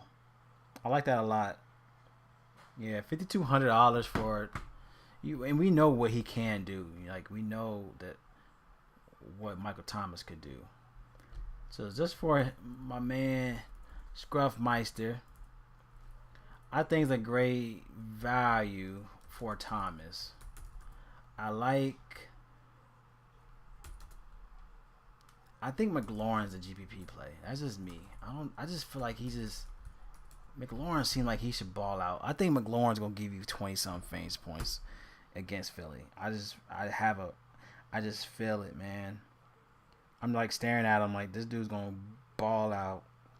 He'll give you, and then on top of that, he's gonna give you the 100 yard bonus on your lineups. I just feel like everyone's gonna overlook McLaurin. But then again, I like the Michael Thomas play, I think. But I really like the Sam Howell McLaurin vibes this week. He says only downside is Winston is either going to give you five picks. Very low. Yeah, definitely. Yeah, you're right. Winston is one of those guys, man. He'll have that Cinderella moment. You know what I mean? But then again, if he give you 5 interceptions, it's like, okay, we saw that too. It's one of those things like you can't win with Winston. You know what I mean? He either gonna ball out one week or right. You can't really trust Winston. But then again, it's like if he does bad, people are like, okay, all right, we told you so with Winston. But if he does good, it's like, okay, he did good this season. It's like, okay, it's never. I feel like Winston gets a lot of mixed vibes. But yeah, McLaurin should be very low ownership. Well, most definitely, he's definitely gonna be low on. Feels like Washington offense is definitely due to pop up 100%. And that's the thing. Like Washington they just do well playing. I don't know what it is. They just treat their division games as Super Bowl games. So I don't know what it is with them with that, but I'll take it. I mean, I don't care about the Commanders, but yeah, yeah. I'm going Terry McLaurin. I think Terry McLaurin for 5,300 is definitely going to be overlooked. Definitely like him here. Yeah. I do like your Michael Thomas play as well. I'm looking at Cortland Sutton going against the Bears. I might fade that. Robert Woods. I just like Houston all around. I think I'm definitely gonna have a lineup with just Houston all day. Their whole lineup, like I feel like Dale Woods and Nico Collins is all gonna ball out. Stroud is gonna give you 300 plus yards once again. I just feel it. I just think that their offense is ridiculous, and then I don't really care about the running backs, but that just helps you so much elsewhere to where you could pay up elsewhere. But I think Houston stack is definitely a play to look at. Anybody else y'all thinking of so far? Like I talked about my man Nakua 67. I think he's a cash play all day, but he's definitely a spot to never. You can't overlook this guy. This guy's been balling out his mind. Puka Nakua Samoa Cup right here. I think it's a set it forget it play in my eyes. I think you definitely, and that's the thing too. Like that's what I'm saying. Like you don't have to pay up this week. I feel like this is where, yeah, exactly. She said Keenan Allen, the price. Yeah, everybody's a good play, but the price is ridiculous. So it's like you got these guys like you don't have to pay up a receiver. I think if you want to design your lineups, you could pay down at receiver. You could either pay up. I think you could pay. You have the option to pay up at quarterback this week, but I think you should definitely either pay up. You can get you can pay down to a CJ Stroud, or you can pay up to like a Josh Allen. I think Josh Allen's a great play overall. We're back around the pook. Yep, lock him in. Yes, sir. So, but like I said, I think where you pay down this week is going to be receivers, quarterbacks. You could pay up at running back. You could pay up quarterback, but I feel like this is the spot. Receivers is going to be the spot where you pay down. I don't think you have to pay up for these dumb prices. I don't think Justin Jefferson is going to pay up his $9,600 price tag. Tyreek Hill is $9,200, but you got Waddle back in the system. You got Keenan Allen. He's a great player. I like Keenan Allen. Don't get me wrong. I like Keenan Allen, but I don't think there's so many $6,000 players, even $4,000 players that could give you those stats this week. So I'm gonna go. We gotta go and then on top of that, we got our guy Nakua. Nakua all day could give you these guys yards. You know, I mean these guys fantasy points this week.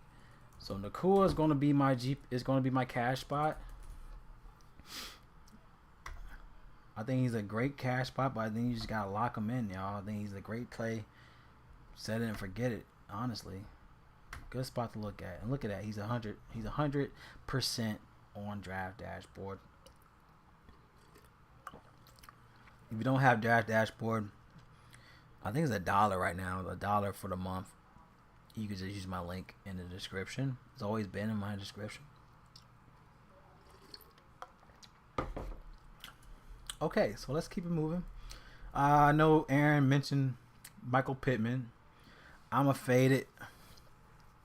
Um, I'm not gonna play him, but I mean he's getting so many targets, y'all. But if you want to compare for $200 more, where a guy that's getting you 15 to 20 targets is crazy. I'm more likely just gonna just play Nakua and call it a day.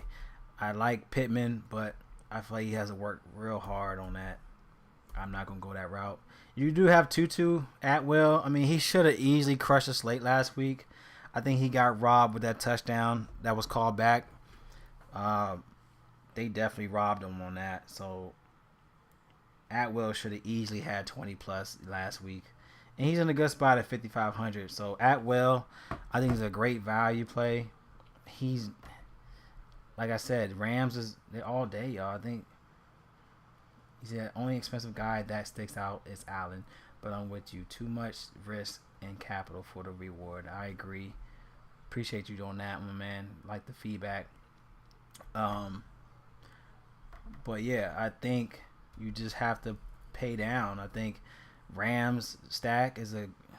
I think Stafford, y'all. I'm telling you, I'm thinking Rams stack, Houston stack is the way to go if you're looking at tournaments.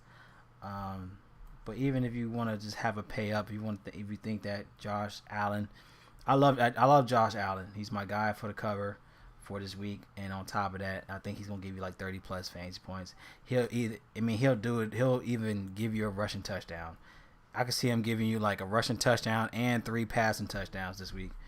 That's how confident I am in Josh Allen this week against Miami. But you definitely have stack options to plug in your lineup. So I'm gonna go value. I like Atwell. I feel like Atwell was just duped. He could give you 15 plus in his position. And he's only 5,000 something, some change. So he said, He said, are those two offensive linemen playing? Target equal cash. Agree with Puka over Pittman. Just nervous about that. Rams line. Let me look it up real fast, y'all. Let me look up because one of those. I like the injury news for Roto Grinders, not Roto Grinders, but Roto Wire. Injury point, Roto Wire. Let me see what the status on these guys. Injury report. Bear with me. I'm gonna try to find. You said offensive lineman, offensive tackles. No, OTs. Is it OGs? Let me see the Rams. Yeah, I might have to.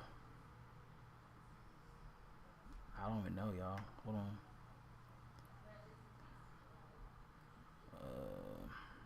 Rams.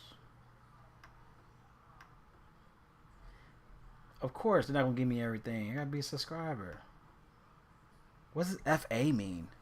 What's FA? Am I tripping?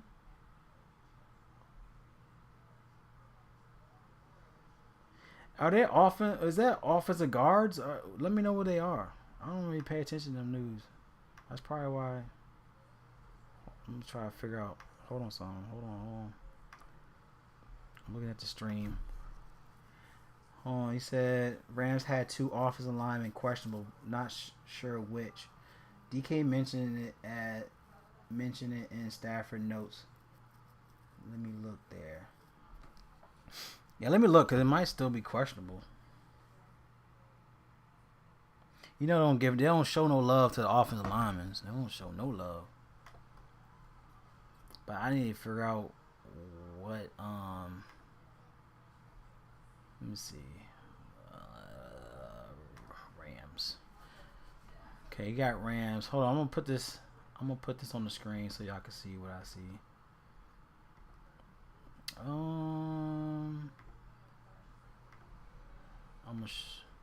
Y'all let me know if y'all can see this on my screen.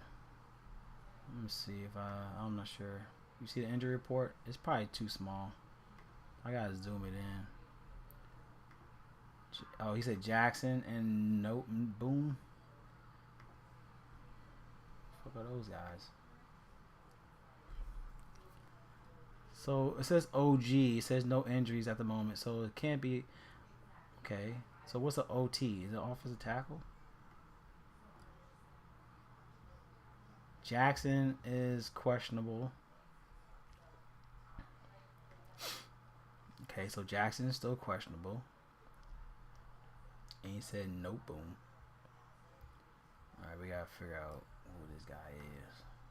Let me zoom it in.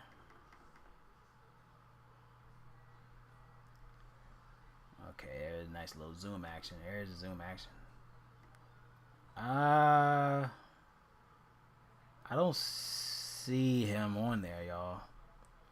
I think he's good. Because the only person that you mentioned, you said Jackson. He's an offensive tackle. He's questionable. He's the only one. Everybody else is, yeah. You see it? Nobody's probably the center then. Yeah, so if he's center, I mean, it doesn't show him on the list. I have it on the all injuries. You know what I mean? The all position. It doesn't show him on here, so I think he should be good to go. Y'all let me know.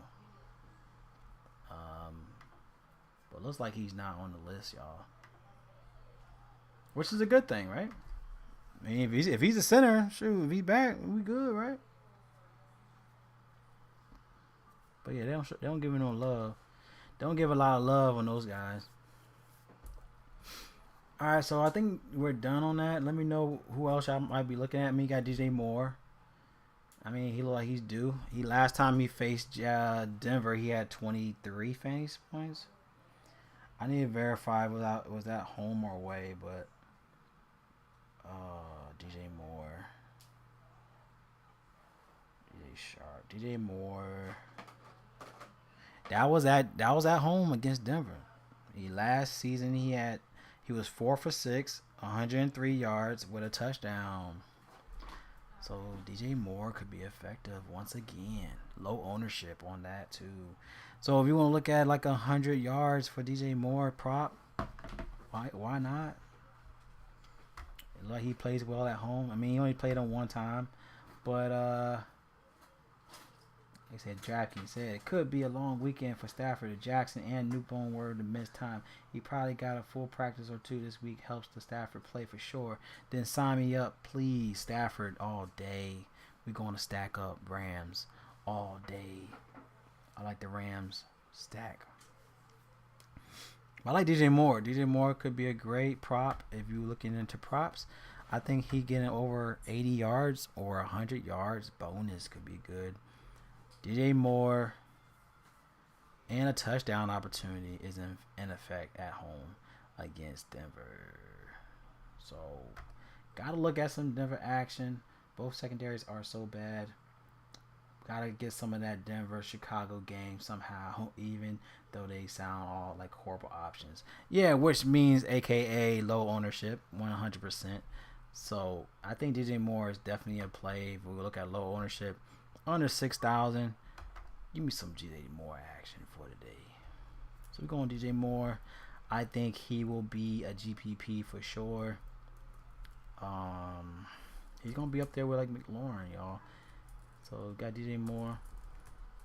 We'll make sure we put a D on there. We'll make sure we put DJ on there, so people don't get him misconstrued on that. But like you said, like so for instance, you don't have to pay up for Adams.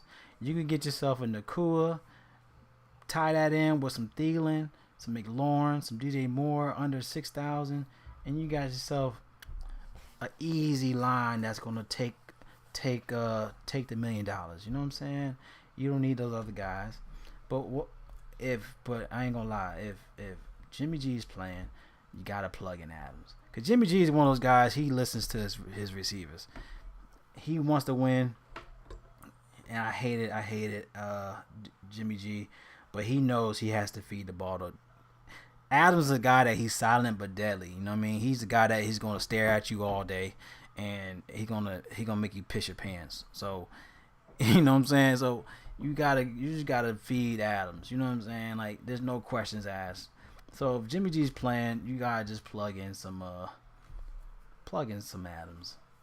But you say Iron Sutton. Sutton looking good, but I like Mims for sure. I like Mims over Sutton. I think Mims Jr. is definitely, in my eyes, he's the higher ceiling in my eyes for this weekend over Sutton. Even though Sutton, you can't, obviously he's like a Thomas too. Like, he's tall. You can't not overlook him, but Mims is a guy where he's going to constantly be open because of Sutton. That's how I feel about Mims. He's like, you know what I mean? Like, the way Sutton's is built.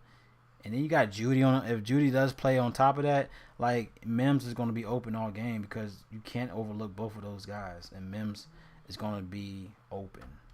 They're going to forget about Mims. And you got a guy like Mims that's like 4,000. Sign me up. All right. I don't think I'm done with receivers, y'all. What y'all think? I think we kind of.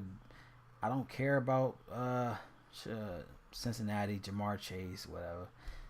I don't care about that. 75. We talked about Allen. He's 79. I like his ceiling. Don't get me wrong, man, but I'm going to fade it. We got so many options. We got so much value elsewhere. We can fade that stuff. Love all the talk. 100%. Pause on Russell, but yeah. And that's why I mentioned Russell earlier. He has a good stack with Russell. But there's so many other options elsewhere too. But yeah, I think I'm done. Let me just double check all my lists on here. I think I'm done with it though. I just want to make sure before I go to tight ends, because tight ends to me is real simple. You don't have to. I just really feel like the two positions that you really got to be good on is your running backs and receivers. So that's why I spent a lot of time talking about receivers and running backs, because I feel like those two positions are going to either make you or break you. Tight ends kind of whatever. But then again, I think you definitely have to talk about receivers a lot, running backs a lot, both positions a lot. I just want to make sure we cover everything before we go to tight ends. I'm just going to go down this list. I do like George Pickens at 5,400. I just don't know about Pittsburgh. Pittsburgh is one of those teams where I don't know. What about Mike Evans, 7,000? Let me double check with Mike Evans. I'm going to fade it. I mean, I like both Godwin and Evans here, but they just priced to where it's kind of I'll leave it alone type of mindset. If they eat, then cool. I just want to talk about it just to say I talked about it, but not be blindsided about it. Y'all let me know if we're done. I think we're done. I like Kendrick Bourne against Dallas. I don't know about the upside. He's only 5,000, but I don't know. I might fade it. What do y'all think about DJ Shark? I did mention that Zay Jones is questionable, or is he playing?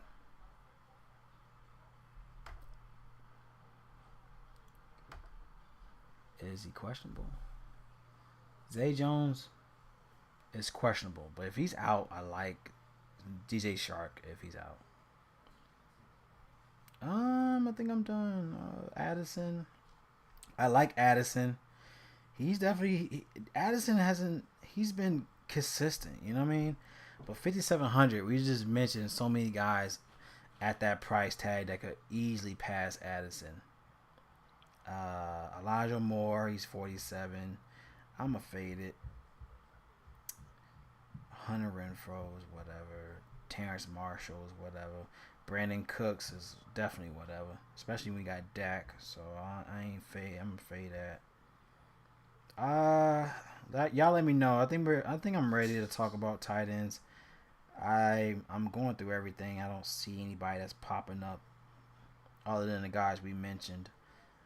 Because I really want to target guys that's going to give you at least 15 and above. You know what I mean? Like, that's what's going to give you the top 5 wins. You know what I mean? So, Devontae Smith. Devontae Smith is okay. I like Devontae Smith. He's how much is Devontae Smith? He's 7,500. All right, I think I'm done with receivers. But let's talk about tight ends, and we're almost done with this. Y'all give me a like, share the video. That'd be nice. Cool. If not, cool. It's whatever. All right, let's talk about tight ends. Let's get out of here. Let's go to tight ends.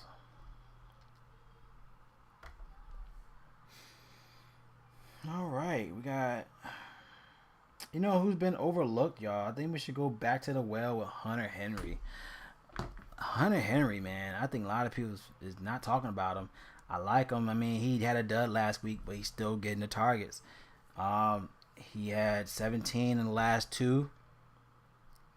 He's only 4,300. I think you definitely have to look at him. He had 16 against Philly. He had 17 against Miami. He had 3 against the Jets. But he's going against the Cowboys. And Cowboys, I feel like they're whatever.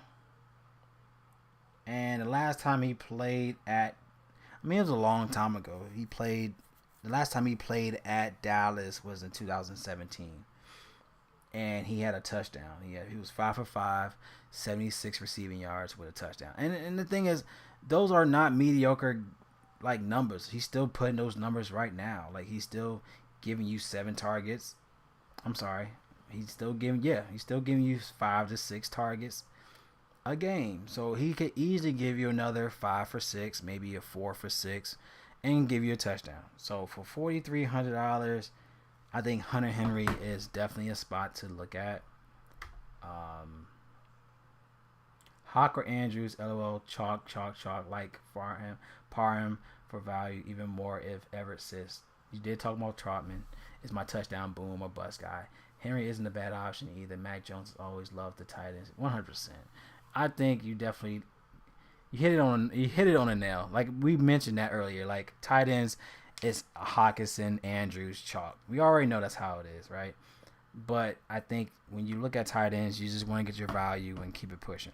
I think Hunter Henry is the guy that he had a bad game last week against the Jets, but he's shown out the last 2 games in the season, and it shows Mac Jones' chemistry. I ain't gonna say chemistry. His safety blanket is Hunter Henry. All right, so for his price, I think you just gotta play him. Hunter Henry, I think he's on the bench too. I'm gonna plug him in for this week. No one's talking about him. I think he's on somebody. I think he's in the free agency and in the season long fantasy. So Hunter Henry, not cash. He's not. All right, let's just keep this moving. Hawkinson is going to be cash. I don't even have to talk about Hawkinson. I'm not even going to play Hawkinson. He's already cash. Andrews, cash. Right? No point talking about him. It's just what it is. Henry is GPP in my eyes so far. So let's go ahead and plug those 3 guys in and just keep it moving. I'm not even going to talk about Hawkinson. There's no reason to talk about Hawkinson. No, Mark Andrews, last time he played Cleveland, he had 6 fantasy points. You said Darnold Parham, he had a great game against Minnesota last week. I think he's not going to do the same this week. He did have 9 fantasy points against the Raiders 2021. He only had 9 fantasy points, but he had a touchdown. So he's $2,800. So just the value alone, like you said, Everett is. I think Everett's still good to go. Let's see his injury news. He didn't practice Thursday. We just gotta keep an eye on that. But I say for value, Parham is definitely a great play. I'll plug him. I'm not gonna say he's a GPP. I'm just say he's value because if you're like $2,800 left on your lineup, then just plug in Parham. You know what I'm saying? Like I think he's a great play to look at overall. If he give you 9 fantasy points, cool. But shoot, why not have that be your floor? If he could give you 9 and above, then you're winning. You know what I'm saying? So let's go ahead and just leave it at that. I think Parham is a good spot. Even if Everett's playing, he's in a good spot.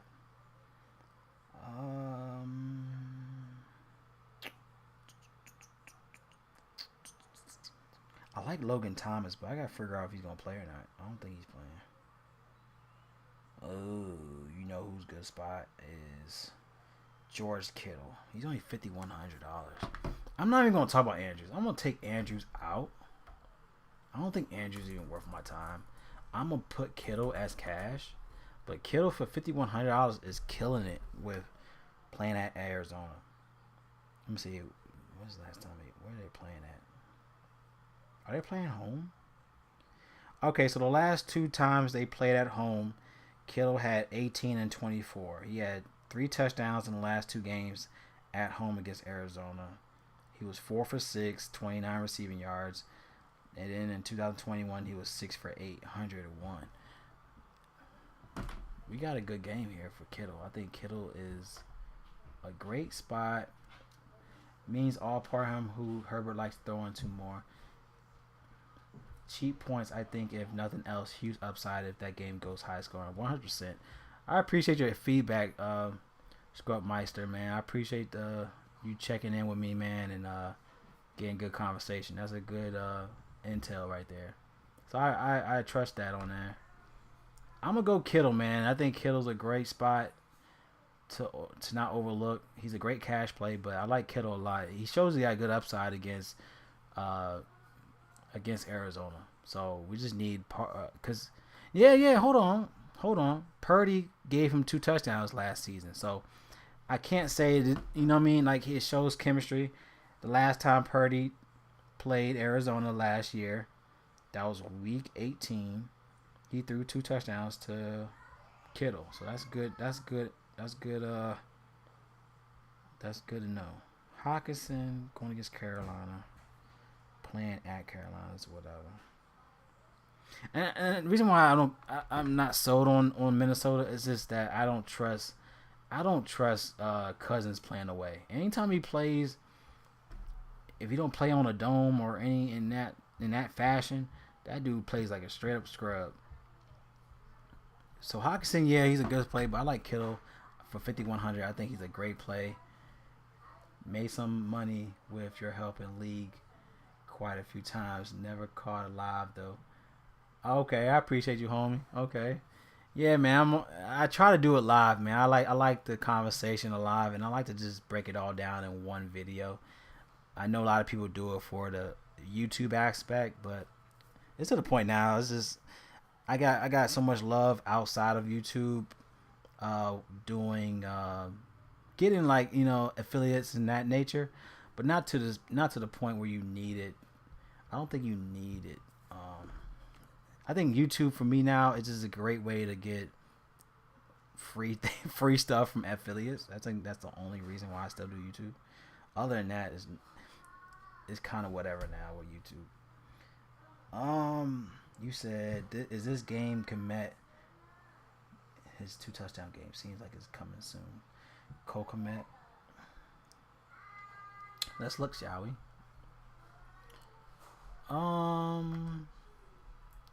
Let me put Parham first. Let me just lock him in there real fast. Hunter Henry, Tyler Higbee, Cole Komet. Let's see what he do last time. I don't think he did anything. Oh yeah, you did talk about Trotman, right? Okay, so Trotman, he didn't get no love last 2 games, but Trotman is going against one of the worst against the tight ends. So they gave up. I mean, that's obvious. Like they get 19 fantasy points for Kelsey. You had freaking Ottman had 10, and then Musgrave for the Packers had 8. Hawkinson in week 18 of last year. I don't know what they had. Oh, he only had 2 fantasy points. I don't know, man. I can't trust Trotman, man. Like it's hard for me to plug him in. I don't know why they didn't use him the last 2 weeks. It isn't. He only had one target, two targets, two targets against Miami, one target against Washington. He is 2,800. Let me see his. Did he do anything?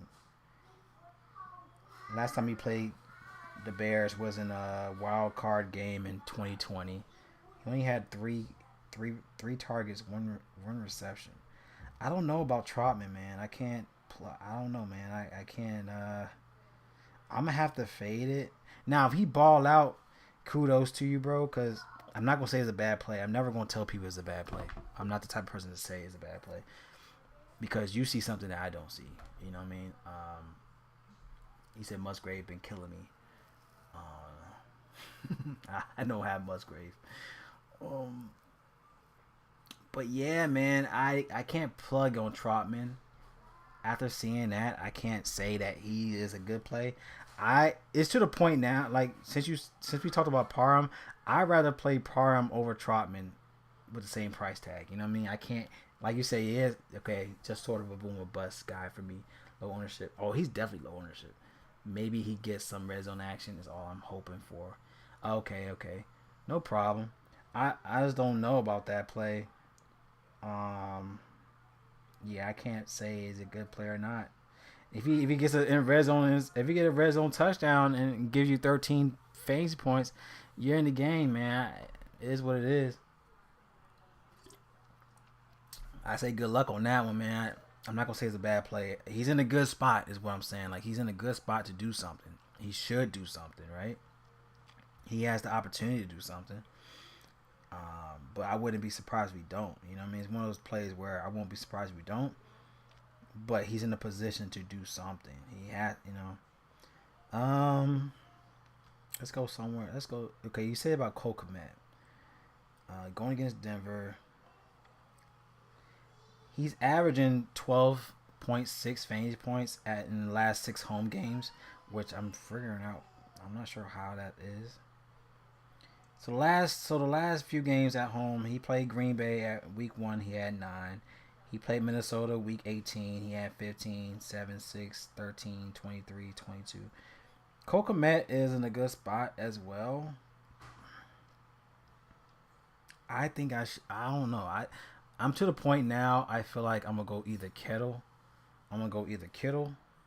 Or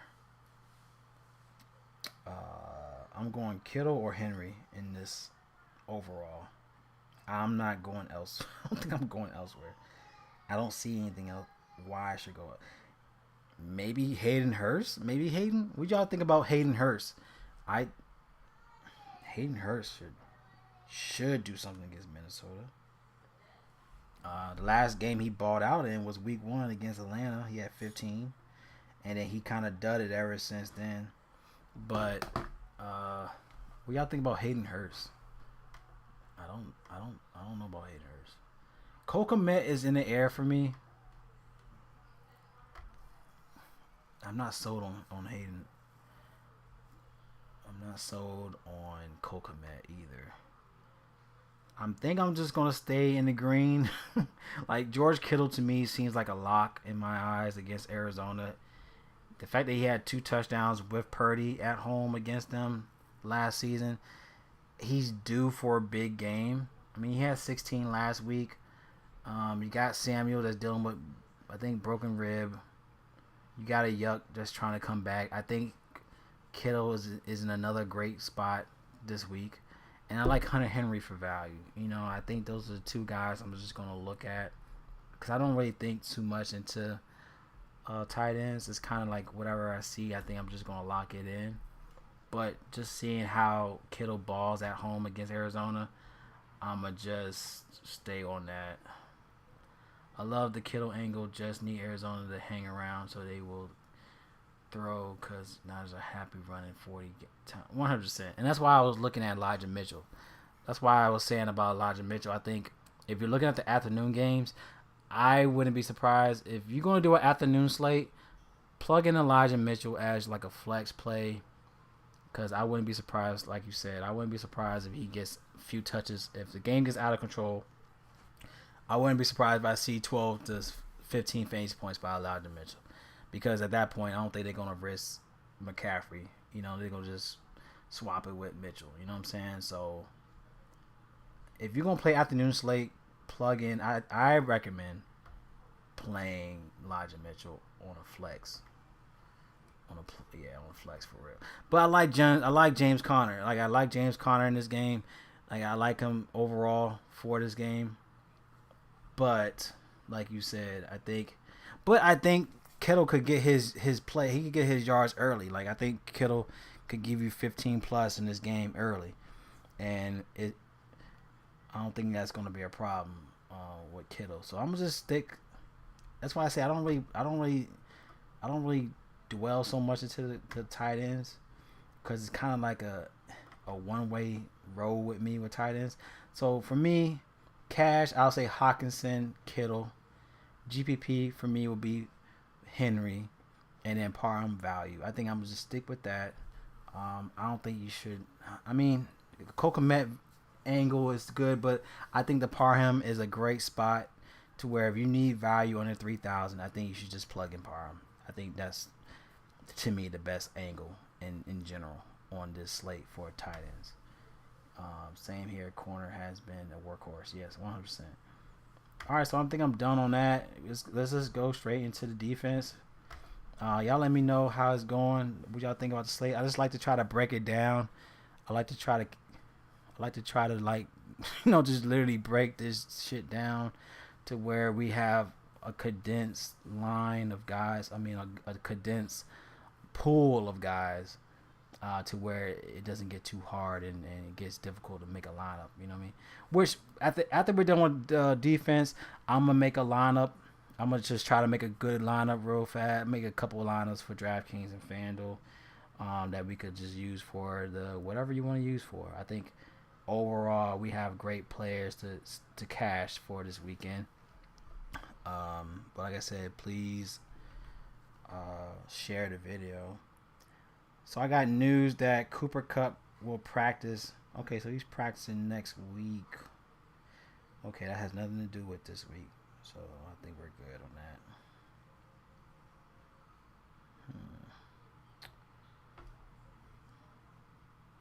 All right, let's look at defense. Let's go defense. Defense. And we're done. Okay. So defense side of things. Of course, you got the Niners. I don't think you have to pay up. I'm not going to say you have to pay up. That's going to be easily a cash spot. But I don't recommend playing it. I don't recommend playing the Niners. I mean, last year that we played at home against Arizona, we did have 15 fantasy points. But other than that, we've been back and forth with Arizona playing at home. We're 2-2 in the last 4. No, check this out. We're 2-5 we're 2-3 in the last 5 years playing at home against Arizona, and that's not even good to say. We lost more than what we won against them. But then again, we're going against a mediocre Arizona squad this season. So I'll say Niners is cash because it's an obvious spot that they should dominate in. Oh yeah, trust and believe. I see the Eagles. I see you on that one. But I'm gonna say just the fact that they're the highest paid defense for this week, I'll just say they're a cash spot is Niners because they should dominate. I don't even know who the freaking quarterback is for the I forgot his name for the Cardinals, but the only person I see is a problem is Connor. That's the only person. So if they just eliminate Connor from the offense, we should see pick sixes all game long. So I'll say you cannot overlook Niners. I think if they just eliminate Connor from the offense, we should be in a good spot. We should see freaking pick sixes, easy touchdowns for Kittle, and that's it. That should be game, right? That should just be the game. So technically, you don't have to have McCaffrey because if the defense do their job, it'll make it easier for the offense. And I think McCaffrey's not even going to be able to pay up his price tag. So you don't even have to have McCaffrey in your lineup if the defense do their job, right? So I think Niners is an easy plug-in spot for cash. Okay, now next spot, of course, is Eagles. They're playing Washington. Now, I did call it last year that the Redskins or the Commanders were going to beat them at home. I don't know. I just had a feeling. I feel like they do better playing at home, playing away. So let's look at the Eagles, right? Playing Washington at home. They are not doing anything. In the last 5 years at home, they are 2-3. So they're 3-2 in the last 5 playing at home. But they're not giving. Okay. So check this out. At home, in the last 5 seasons, you got 7, 3, 8, 1, and 9. And that's Eagles at home. So, but this is a whole different defense, right? Like, this is a whole different defense. This defense is crazy, and I could say that because how they dominated us in the championship. Division championship game. So I'm not gonna say they're mediocre this game around. If they just get to Sam Howell, there's a wrap. It's gonna be a wrap city. So we saw that with Buffalo. They could just easily take what they did with Buffalo and make moves. So I'll say Eagles is another option if you want to pay up because they have the players to do crazy. Like what the Bills did is what Eagles should do, right? Easily. They should easily do what Buffalo. I didn't even think Buffalo were able to even had a defense to do what they did last week, especially playing them at home. So I'll say Eagles should dominate, just like how the Niners should dominate the Cardinals. So both spots are good, right? Now we need to find the gem. What we need to do is find the gem for value, right? And I'm still looking at the Texans, man. I think the Texans. I don't see. Now, we mentioned Najee Harris. I mentioned Najee Harris should do damage. I think Pickens should do work, right? I just don't know, but they should. Now, if they don't, because if I'm looking at how the Texans should dominate in offense, they should dominate defense is how I'm looking at it, right? I knew they were going to beat Jacksonville at Jacksonville only because when I looked at the stats, the last 5 times they played Jacksonville at Jacksonville, they won all 5 games at Jacksonville. That's the only reason why I played Texans defense last week. And they were like bare minimum. It was like $2,500 last week. But now they're 29. And they're going against Pittsburgh. And I don't know about Najee. Najee should do work, but if they don't, I think Texans defense is a great play to offset their offense. So I'm going to go, if I'm going to pay down, I'm going to go Texans. Everything looks good. Everything's green. You got the offensive rank for the Pittsburgh is 25th. So it looks like they're in a great spot.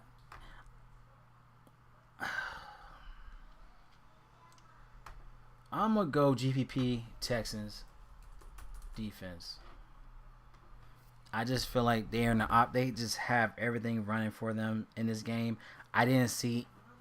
The only thing I saw was that Najee Harris should eat in this game. That's why I have him as a value play at running back because he should eat. I just don't know if they would, right?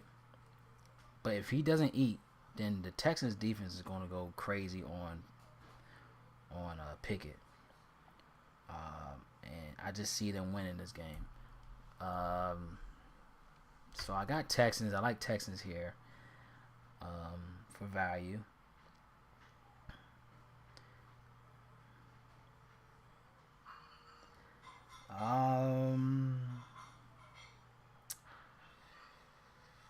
I don't like Dolphins. I think Dolphins defense is not the play. I don't think that's the play to go. Now, looking at Washington. Let me see about Washington. Washington, in the last 3 seasons playing at Philly, they had 15, 7, and 10. So they show upside. Now, how much are they? How much is the Commanders? They're 2,400. I think for GPP is Commanders defense. Just because they've shown with that price tag, playing at Philly, they giving you value. I don't know what it is, but I'm telling you, I don't know. I don't understand. How they acting. Yeah, Texans are finding their stride. Oh, he said Chargers 3,100 if Jimmy G misses 100%. Now, if Jimmy G doesn't play, all I see is Adams. Like when we digged into that game, all I saw was Adams cooking, right? Only if Jimmy G plays. But if Jimmy G does not play, Chargers defense is yes. I don't see Jacobs. I don't see Hunter Renfrow doing anything. The only person I saw in that game is Adams. So Chargers, we will look into the Chargers because I want to see how they look. But the Commanders at $2,400 looks like a great steal. In my opinion, the lucky steal. Because they're giving you, even if it give you 7, like that's $2,400. That's great value at 2,400. So even if they give you 7 points, I'll take it. You know what I mean? So I will do position. I'm gonna go GPP Commanders for $2,400. I definitely would go that route. I just see a lot of reasons why they should be a stack. Like I mentioned Howell, I mentioned McLaurin. Even if they lose, like I see the defense making it hard for them. You know what I mean? I didn't see anything in regards to AJ Brown. I saw that Devontae Smith should do something, right? But I don't see anyone balling out. Only person I see balling out is obviously Hurts. And I feel like it's going to be a close game. I think Eagles going to pull it off. But I think it's going to be a close game to where their defense is going to give you a lot of upside. Like I mentioned Hurts gives up at least an interception a game at home against the Commanders. So that's a nice little interception prop if we dig into the interception props for Hurts. They give up interceptions. They give up sacks. So if Commanders could do that this week, that's a great value play at $2,400.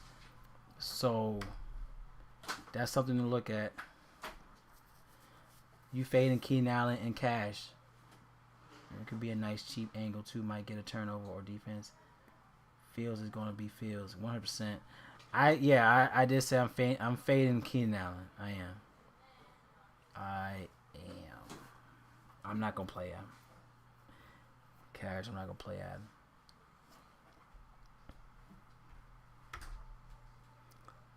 him. Okay, so I like Commanders. Bills against Miami. Bills is in the air, man. I'm gonna go Bills. I think Bills, like I see so much opportunities for Bills to do work, and I don't see much for I don't see anybody doing damage, even if it is I don't know, man. Like we didn't have anybody on this list other than Mostert. That's cash, right? Mostert to me is a cash play, but I don't see Tyreek Hill being a play. Obviously, I don't see him as a play at $9,200. I'm not.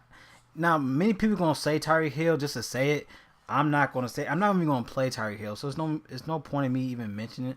I'm not gonna put him on a video just because like I'm not gonna pay $9,200 on Tyreek Hill. There's no fucking way I'm gonna do that.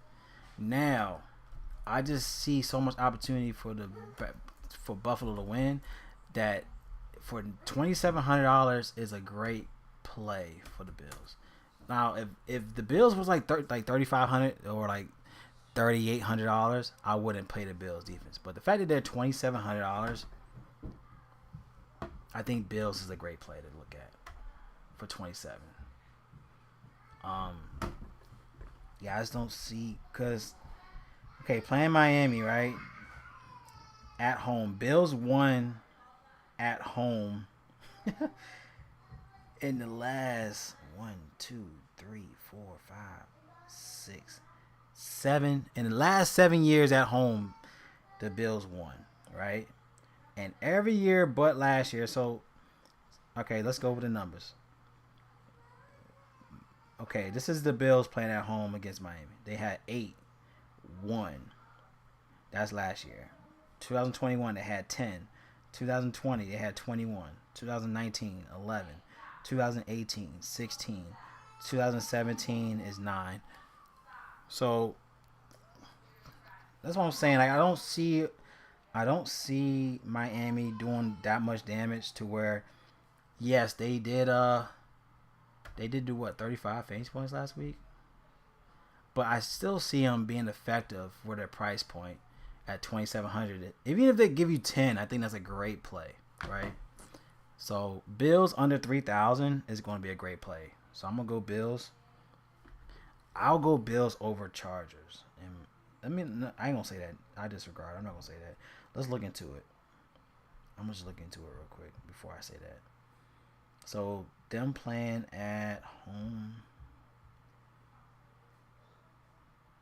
Let me look at the news. Hope I don't know that. Okay, I'll go Chargers if Jimmy G sits. I mean, if they got Hoyer, you just gotta play the freaking. I think you should play them. I'm gonna say cash, only because they're $3,100. Because I think once if we get the news that Hoyer's playing, everyone's gonna go Chargers, right? So I'll say Chargers, cash. Hold on, let me adjust this. My screen is too small. Hold on for a second. Let me adjust my screen so you can see my plays. There you go. All right, so cash, I got Niners, Eagles, Chargers. GPP, I got Texans, Commanders, and Bills.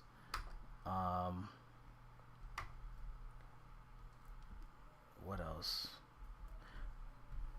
What about Denver? See, that's what I'm saying. Denver playing the Bears is 37. Like, if the Bills were 3,700, I would not play the Bills for 3,700. Cowboys playing New England. Cardinals playing Niners. Is that a good play? Playing at Niners. Cardinals defense. I don't know. That you talk about bare minimum. You talking about value. I'll say Cardinals defense. Bills defense to me looks like the play. I like the Commanders. $2,400 for the Commanders defense to me is the play for value because they just treat it like a Super. I don't know what it is with division games and Commanders. They just treat it like it's a Super Bowl game every time. So I would say Commanders defense for $2,400 to me. I think that's a great play for 24. Vikings against Carolina. They're at 35. Bears defense against Denver. Definitely not a play. Browns against the Ravens. Playing at Baltimore. So what do y'all think about the Browns defense playing at home? Because now looking at the last 2 times they played at home against the Baltimore, they won both games. They had 16 and 14 in the last 2 games, last 2 seasons at home. They're $2,800 for the Browns. I don't know, just because it's a whole new offense, but the fact that they had a hard time with the Colts, I think ain't that a division game? I swear I don't know shit about the AFC side of shit. AFC standings. I know all about NFC side. I don't know shit about AFC shit. Yeah, so so the Ravens had a hard time with their conference, I believe. Is that a conference? I don't know shit about that AFC shit. AFC conference teams. So I should just.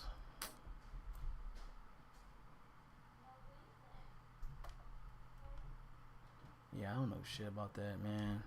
I should, but I don't.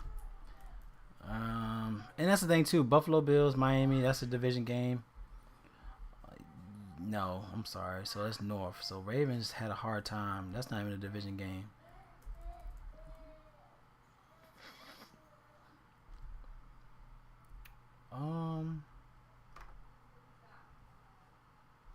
Say Cleveland defense will be 30% in GPP's main.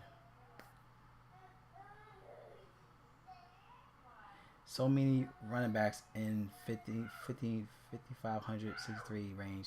It'll make your head spin. 100%, man. There's so many fucking running backs. I'm trying my best to like condense the running back spot because it's so in the air. Which I'm more likely gonna look back into this and I'm gonna double check the list of everything because we got so many damn people, man. We got so many damn running backs. So. What do you think about the defense, y'all? Let me know. I'm not gonna look more. I don't want to look more into the defense. I think the defense is kind of like you just plug and play. But if you want value, I think that's what we're looking for, right? We're just trying to find value in defense. And I feel like the two teams that are good value in defense is the Bills and Commanders. Those are the two teams I feel like they are great value. Because I don't know what it is. Like I said, I don't know what it is with Commanders, but they just play better against division teams. So $2,400 for Commanders to me is a great play. Even the Bills for under $3,000 for Bills is a great play. Just lock in Cleveland. Yee. Just locking. I mean, Cleveland looks good. Like the last two seasons at home, they had 16 and 14. Fuck it, let's just put them in there, right? Just throw them in there. Throw them in the pool. Throw them in the pool. Hopefully they float, right? That's the terminology, right? Throw them in the pool. Hope they float. So let's go Browns. Put Browns in that bitch. All right. So that's it, man. That's my top plays per position. I really feel like I needed to condense this fucking running back shit. The running backs are fucking out of this world. Okay, if I were to condense, so if I condense this, I'm gonna take out Pollard. I just want to condense it because I don't think I'm gonna play Pollard at all. Pollard's gonna be out. I'm gonna take out Mostert. I think no, I'm gonna keep Mostert. I'm gonna keep James Cook, Karen Williams. I'm gonna keep Connor. I'm gonna keep Madison. I'm more likely not gonna play Madison, but I cannot fade Madison. I can. I'm gonna fade Madison. Take out Madison, Connor, Kamara, Ford. Oh yeah, gotta have Swift. Okay, that's it. So this is my list. Okay, let's go. Let's go back. So we got Allen, quarterbacks. We got Allen, Hurts, Cash. Okay, hold on. I didn't mention Lamar Jackson. I want to make sure I talk about Lamar Jackson. I want to make sure if I have to play Lamar, which I don't know if I'm gonna play my Lamar. Cleveland.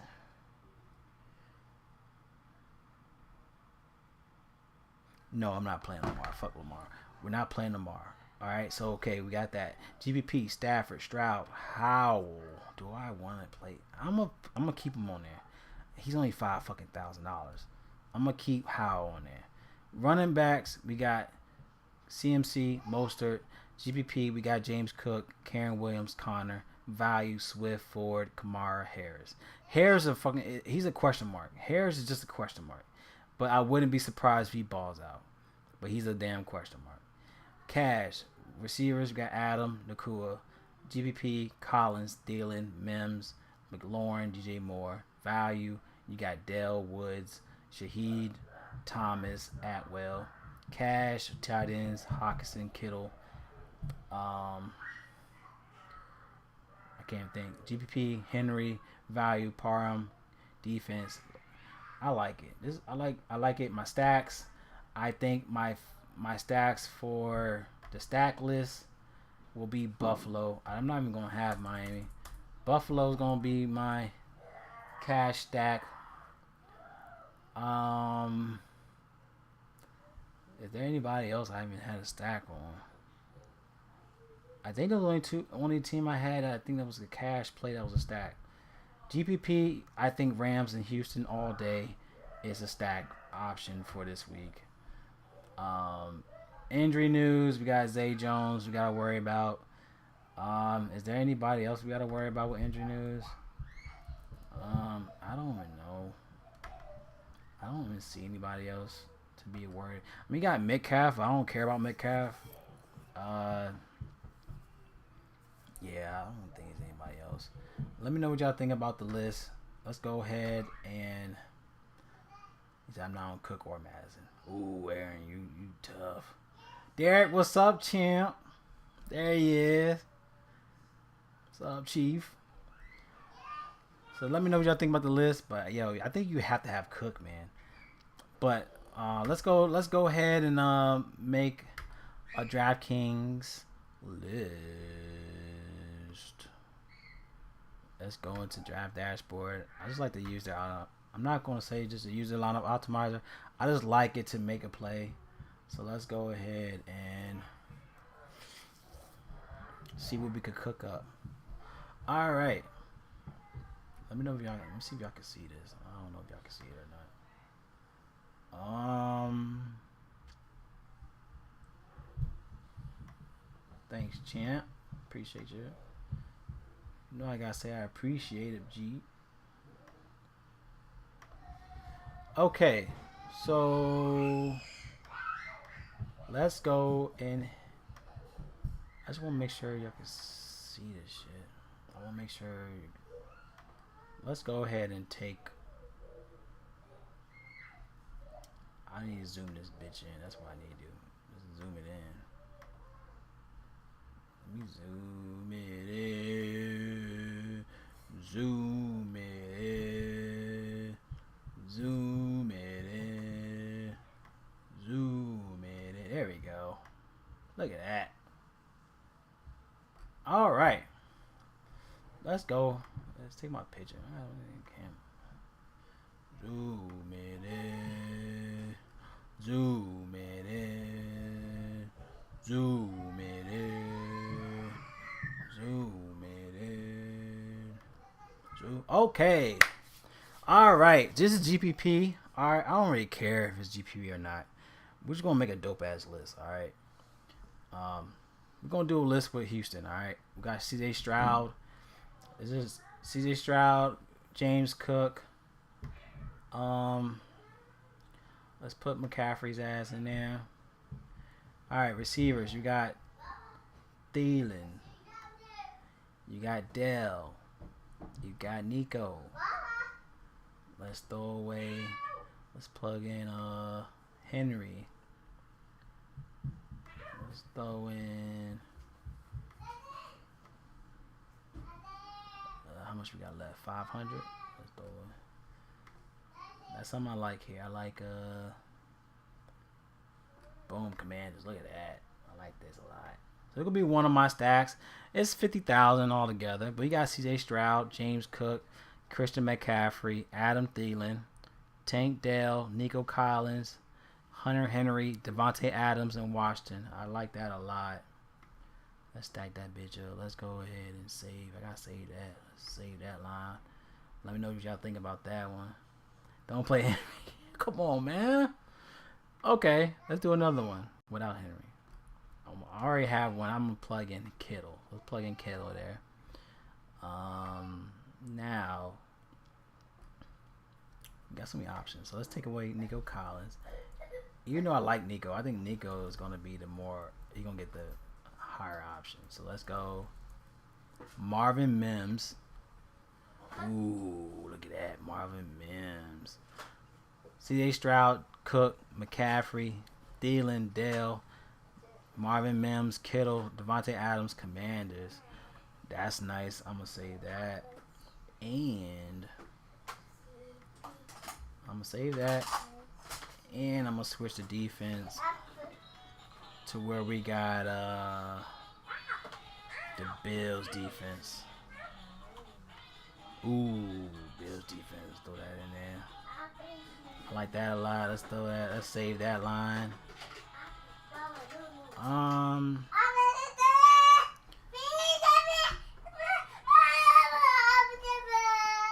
La. What are you making all that noise? What's going on? Why y'all coming here making noise?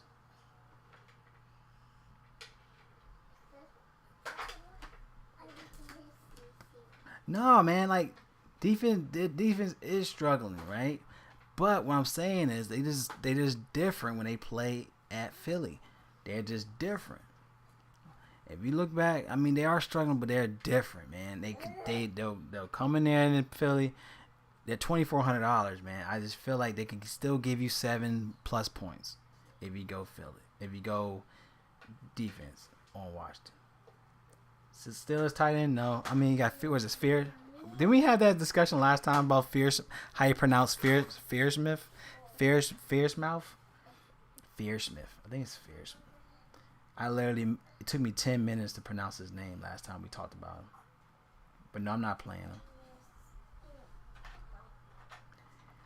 I like this a lot. If you want to switch it up to where you have Bills defense, you can. I think we cover ground with Stroud, James, McCaffrey, Thielen, Dale, Mims, Kittle, Adams. So we got, we did good. All right, so another one. Let's go Josh Allen. I love James Cook. I think I'm gonna just keep Cook there. I like Cook a lot today. But I did mention about Connor. I think Connor's gonna be overlooked. So let's get some Connor action in there. Because sometimes I feel like you have to play those guys in the afternoon slate. Because if you don't play nobody in the afternoon slate, their line just drown. So I think you have to have some looks in that area. I mean, you got Thielen. You want to go Thielen? I do like. I mentioned we got Nakua. Throw Nakua in there.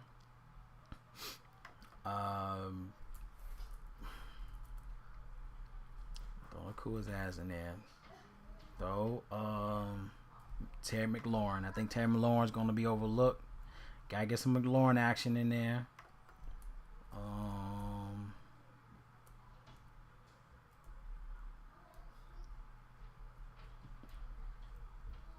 See, that's why I like to keep the list low, man. Because if you have too many damn people, man, you got a brain overload, man. So I like to keep the list small as possible. Now, I like Thielen, but I feel like Thielen's gonna be so chalky. But he's only 4,500. I do like Nico. I can't not. I like Nico a lot. I like Nico. Kittle. I think I gotta keep Kittle in there. So we got 5,300.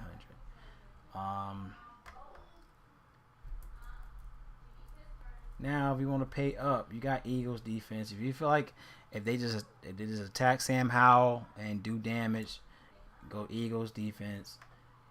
You don't have to have Adams at all to where we could pay down.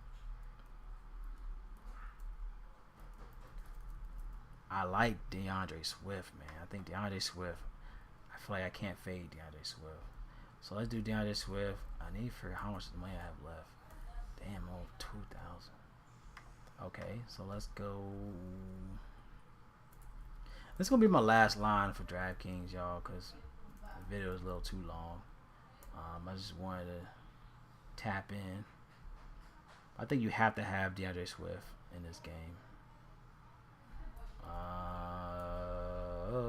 Whoa. Okay, who else? Kamar, Karen Williams.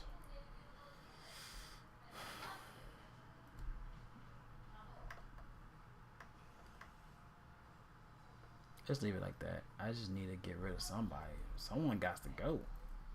Maybe Eagles defense? Nope. Someone has to go. I mean, Josh Allen can go, but I'm trying to make a list with Josh Allen. Nico Collins. I mean, you could swap to Mims. Damn, even with Mims, it's still too much. I like Kittle. I'm gonna keep Kittle in there. McLaurin looks good. Connor. Let me put Swift here. No, I can't put Swift there.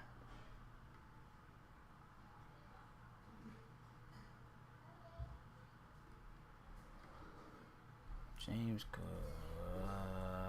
Sorry about that. That's why I don't like doing lineups on these type of videos. It takes so much time. But I mean, you could just go down from them. I like Texans defense. I think going against Pittsburgh, I like their defense. How much we got left? Yeah, there we go. It's 50,000 all day. So we got Josh Allen, James Cook, James Conner. We got Nakua, McLaurin, Mims, Kittle, Swift. Texans defense looks good. Yeah, I saw that, man. They crazy as hell. If they put certain on the trading block, they crazy as hell. Fuck wrong with them? Man, I don't know about Denver, man. They on some other shit. All right, let's go to FanDuel. They making his own little lineup for me with Russell Wilson. Oh no. But I did have him as one of my favorite plays. But let's take him out just for the sake of the video because I don't want to plug him in on the video. You know what's crazy is that CJ Stroud is cheaper than Sam Howell on FanDuel. Matthew Stafford is cheap as hell on FanDuel. So let's put Matthew Stafford. I like him a lot here. He's real cheap on him. I forgot to even if you plug him in on Draftkings, I think he's too cheap not to play. DeAndre Swift. I think James Cook is still a great play, but DeAndre Swift is so cheap. And sorry, I lied. He ain't no damn cheap. Karen Williams is 76. They're both good here. I think if you're gonna play, I don't think Atwell is better than Nakua. He's 7,500. How much money we got left? Oh, it's only $1,000. Okay, we Gucci. Thielen. I think Thielen is very chalk on FanDuel. His price is dumb. Who's cheap? I mean, you got Mims. Mims is 5,400 on FanDuel. I think he's a great price for he's cheap, and he's under five. He's under the threshold, and that's a good look. We got Matthew Stafford, DeAndre Swift, Karen Williams, Nakua, Mims, McLaurin, Kittle, Devontae Adams. If Jimmy G plays, and then we got Texans defense, and I think that's a great play overall. Or you can swap it to Bills defense. Either or. I think that's a great lineup if Jimmy G plays. But you see on FanDuel, there's so many options if you want to get rid of Devontae Adams. You get rid of Devontae Adams, you got so many great options to choose from if Jimmy's out. But I like that a lot on FanDuel. But this is it, y'all. I appreciate everybody sticking with me for the video. Thanks for everybody tuning in. Please share on your platforms. Any questions, you already know I'm here for that. So just comment on the video, wherever you may do. Or you already know you can find me on Twitter. My Twitter is right on the bottom of the screen where it says NFL Week 4. You see my Twitter tag on there, whatever X tag, wherever you want to call it, y'all. But appreciate y'all tuning in. Let's cash for this weekend. And I'll make sure to get some more videos moving forward. But I love y'all. Y'all be easy. Peace.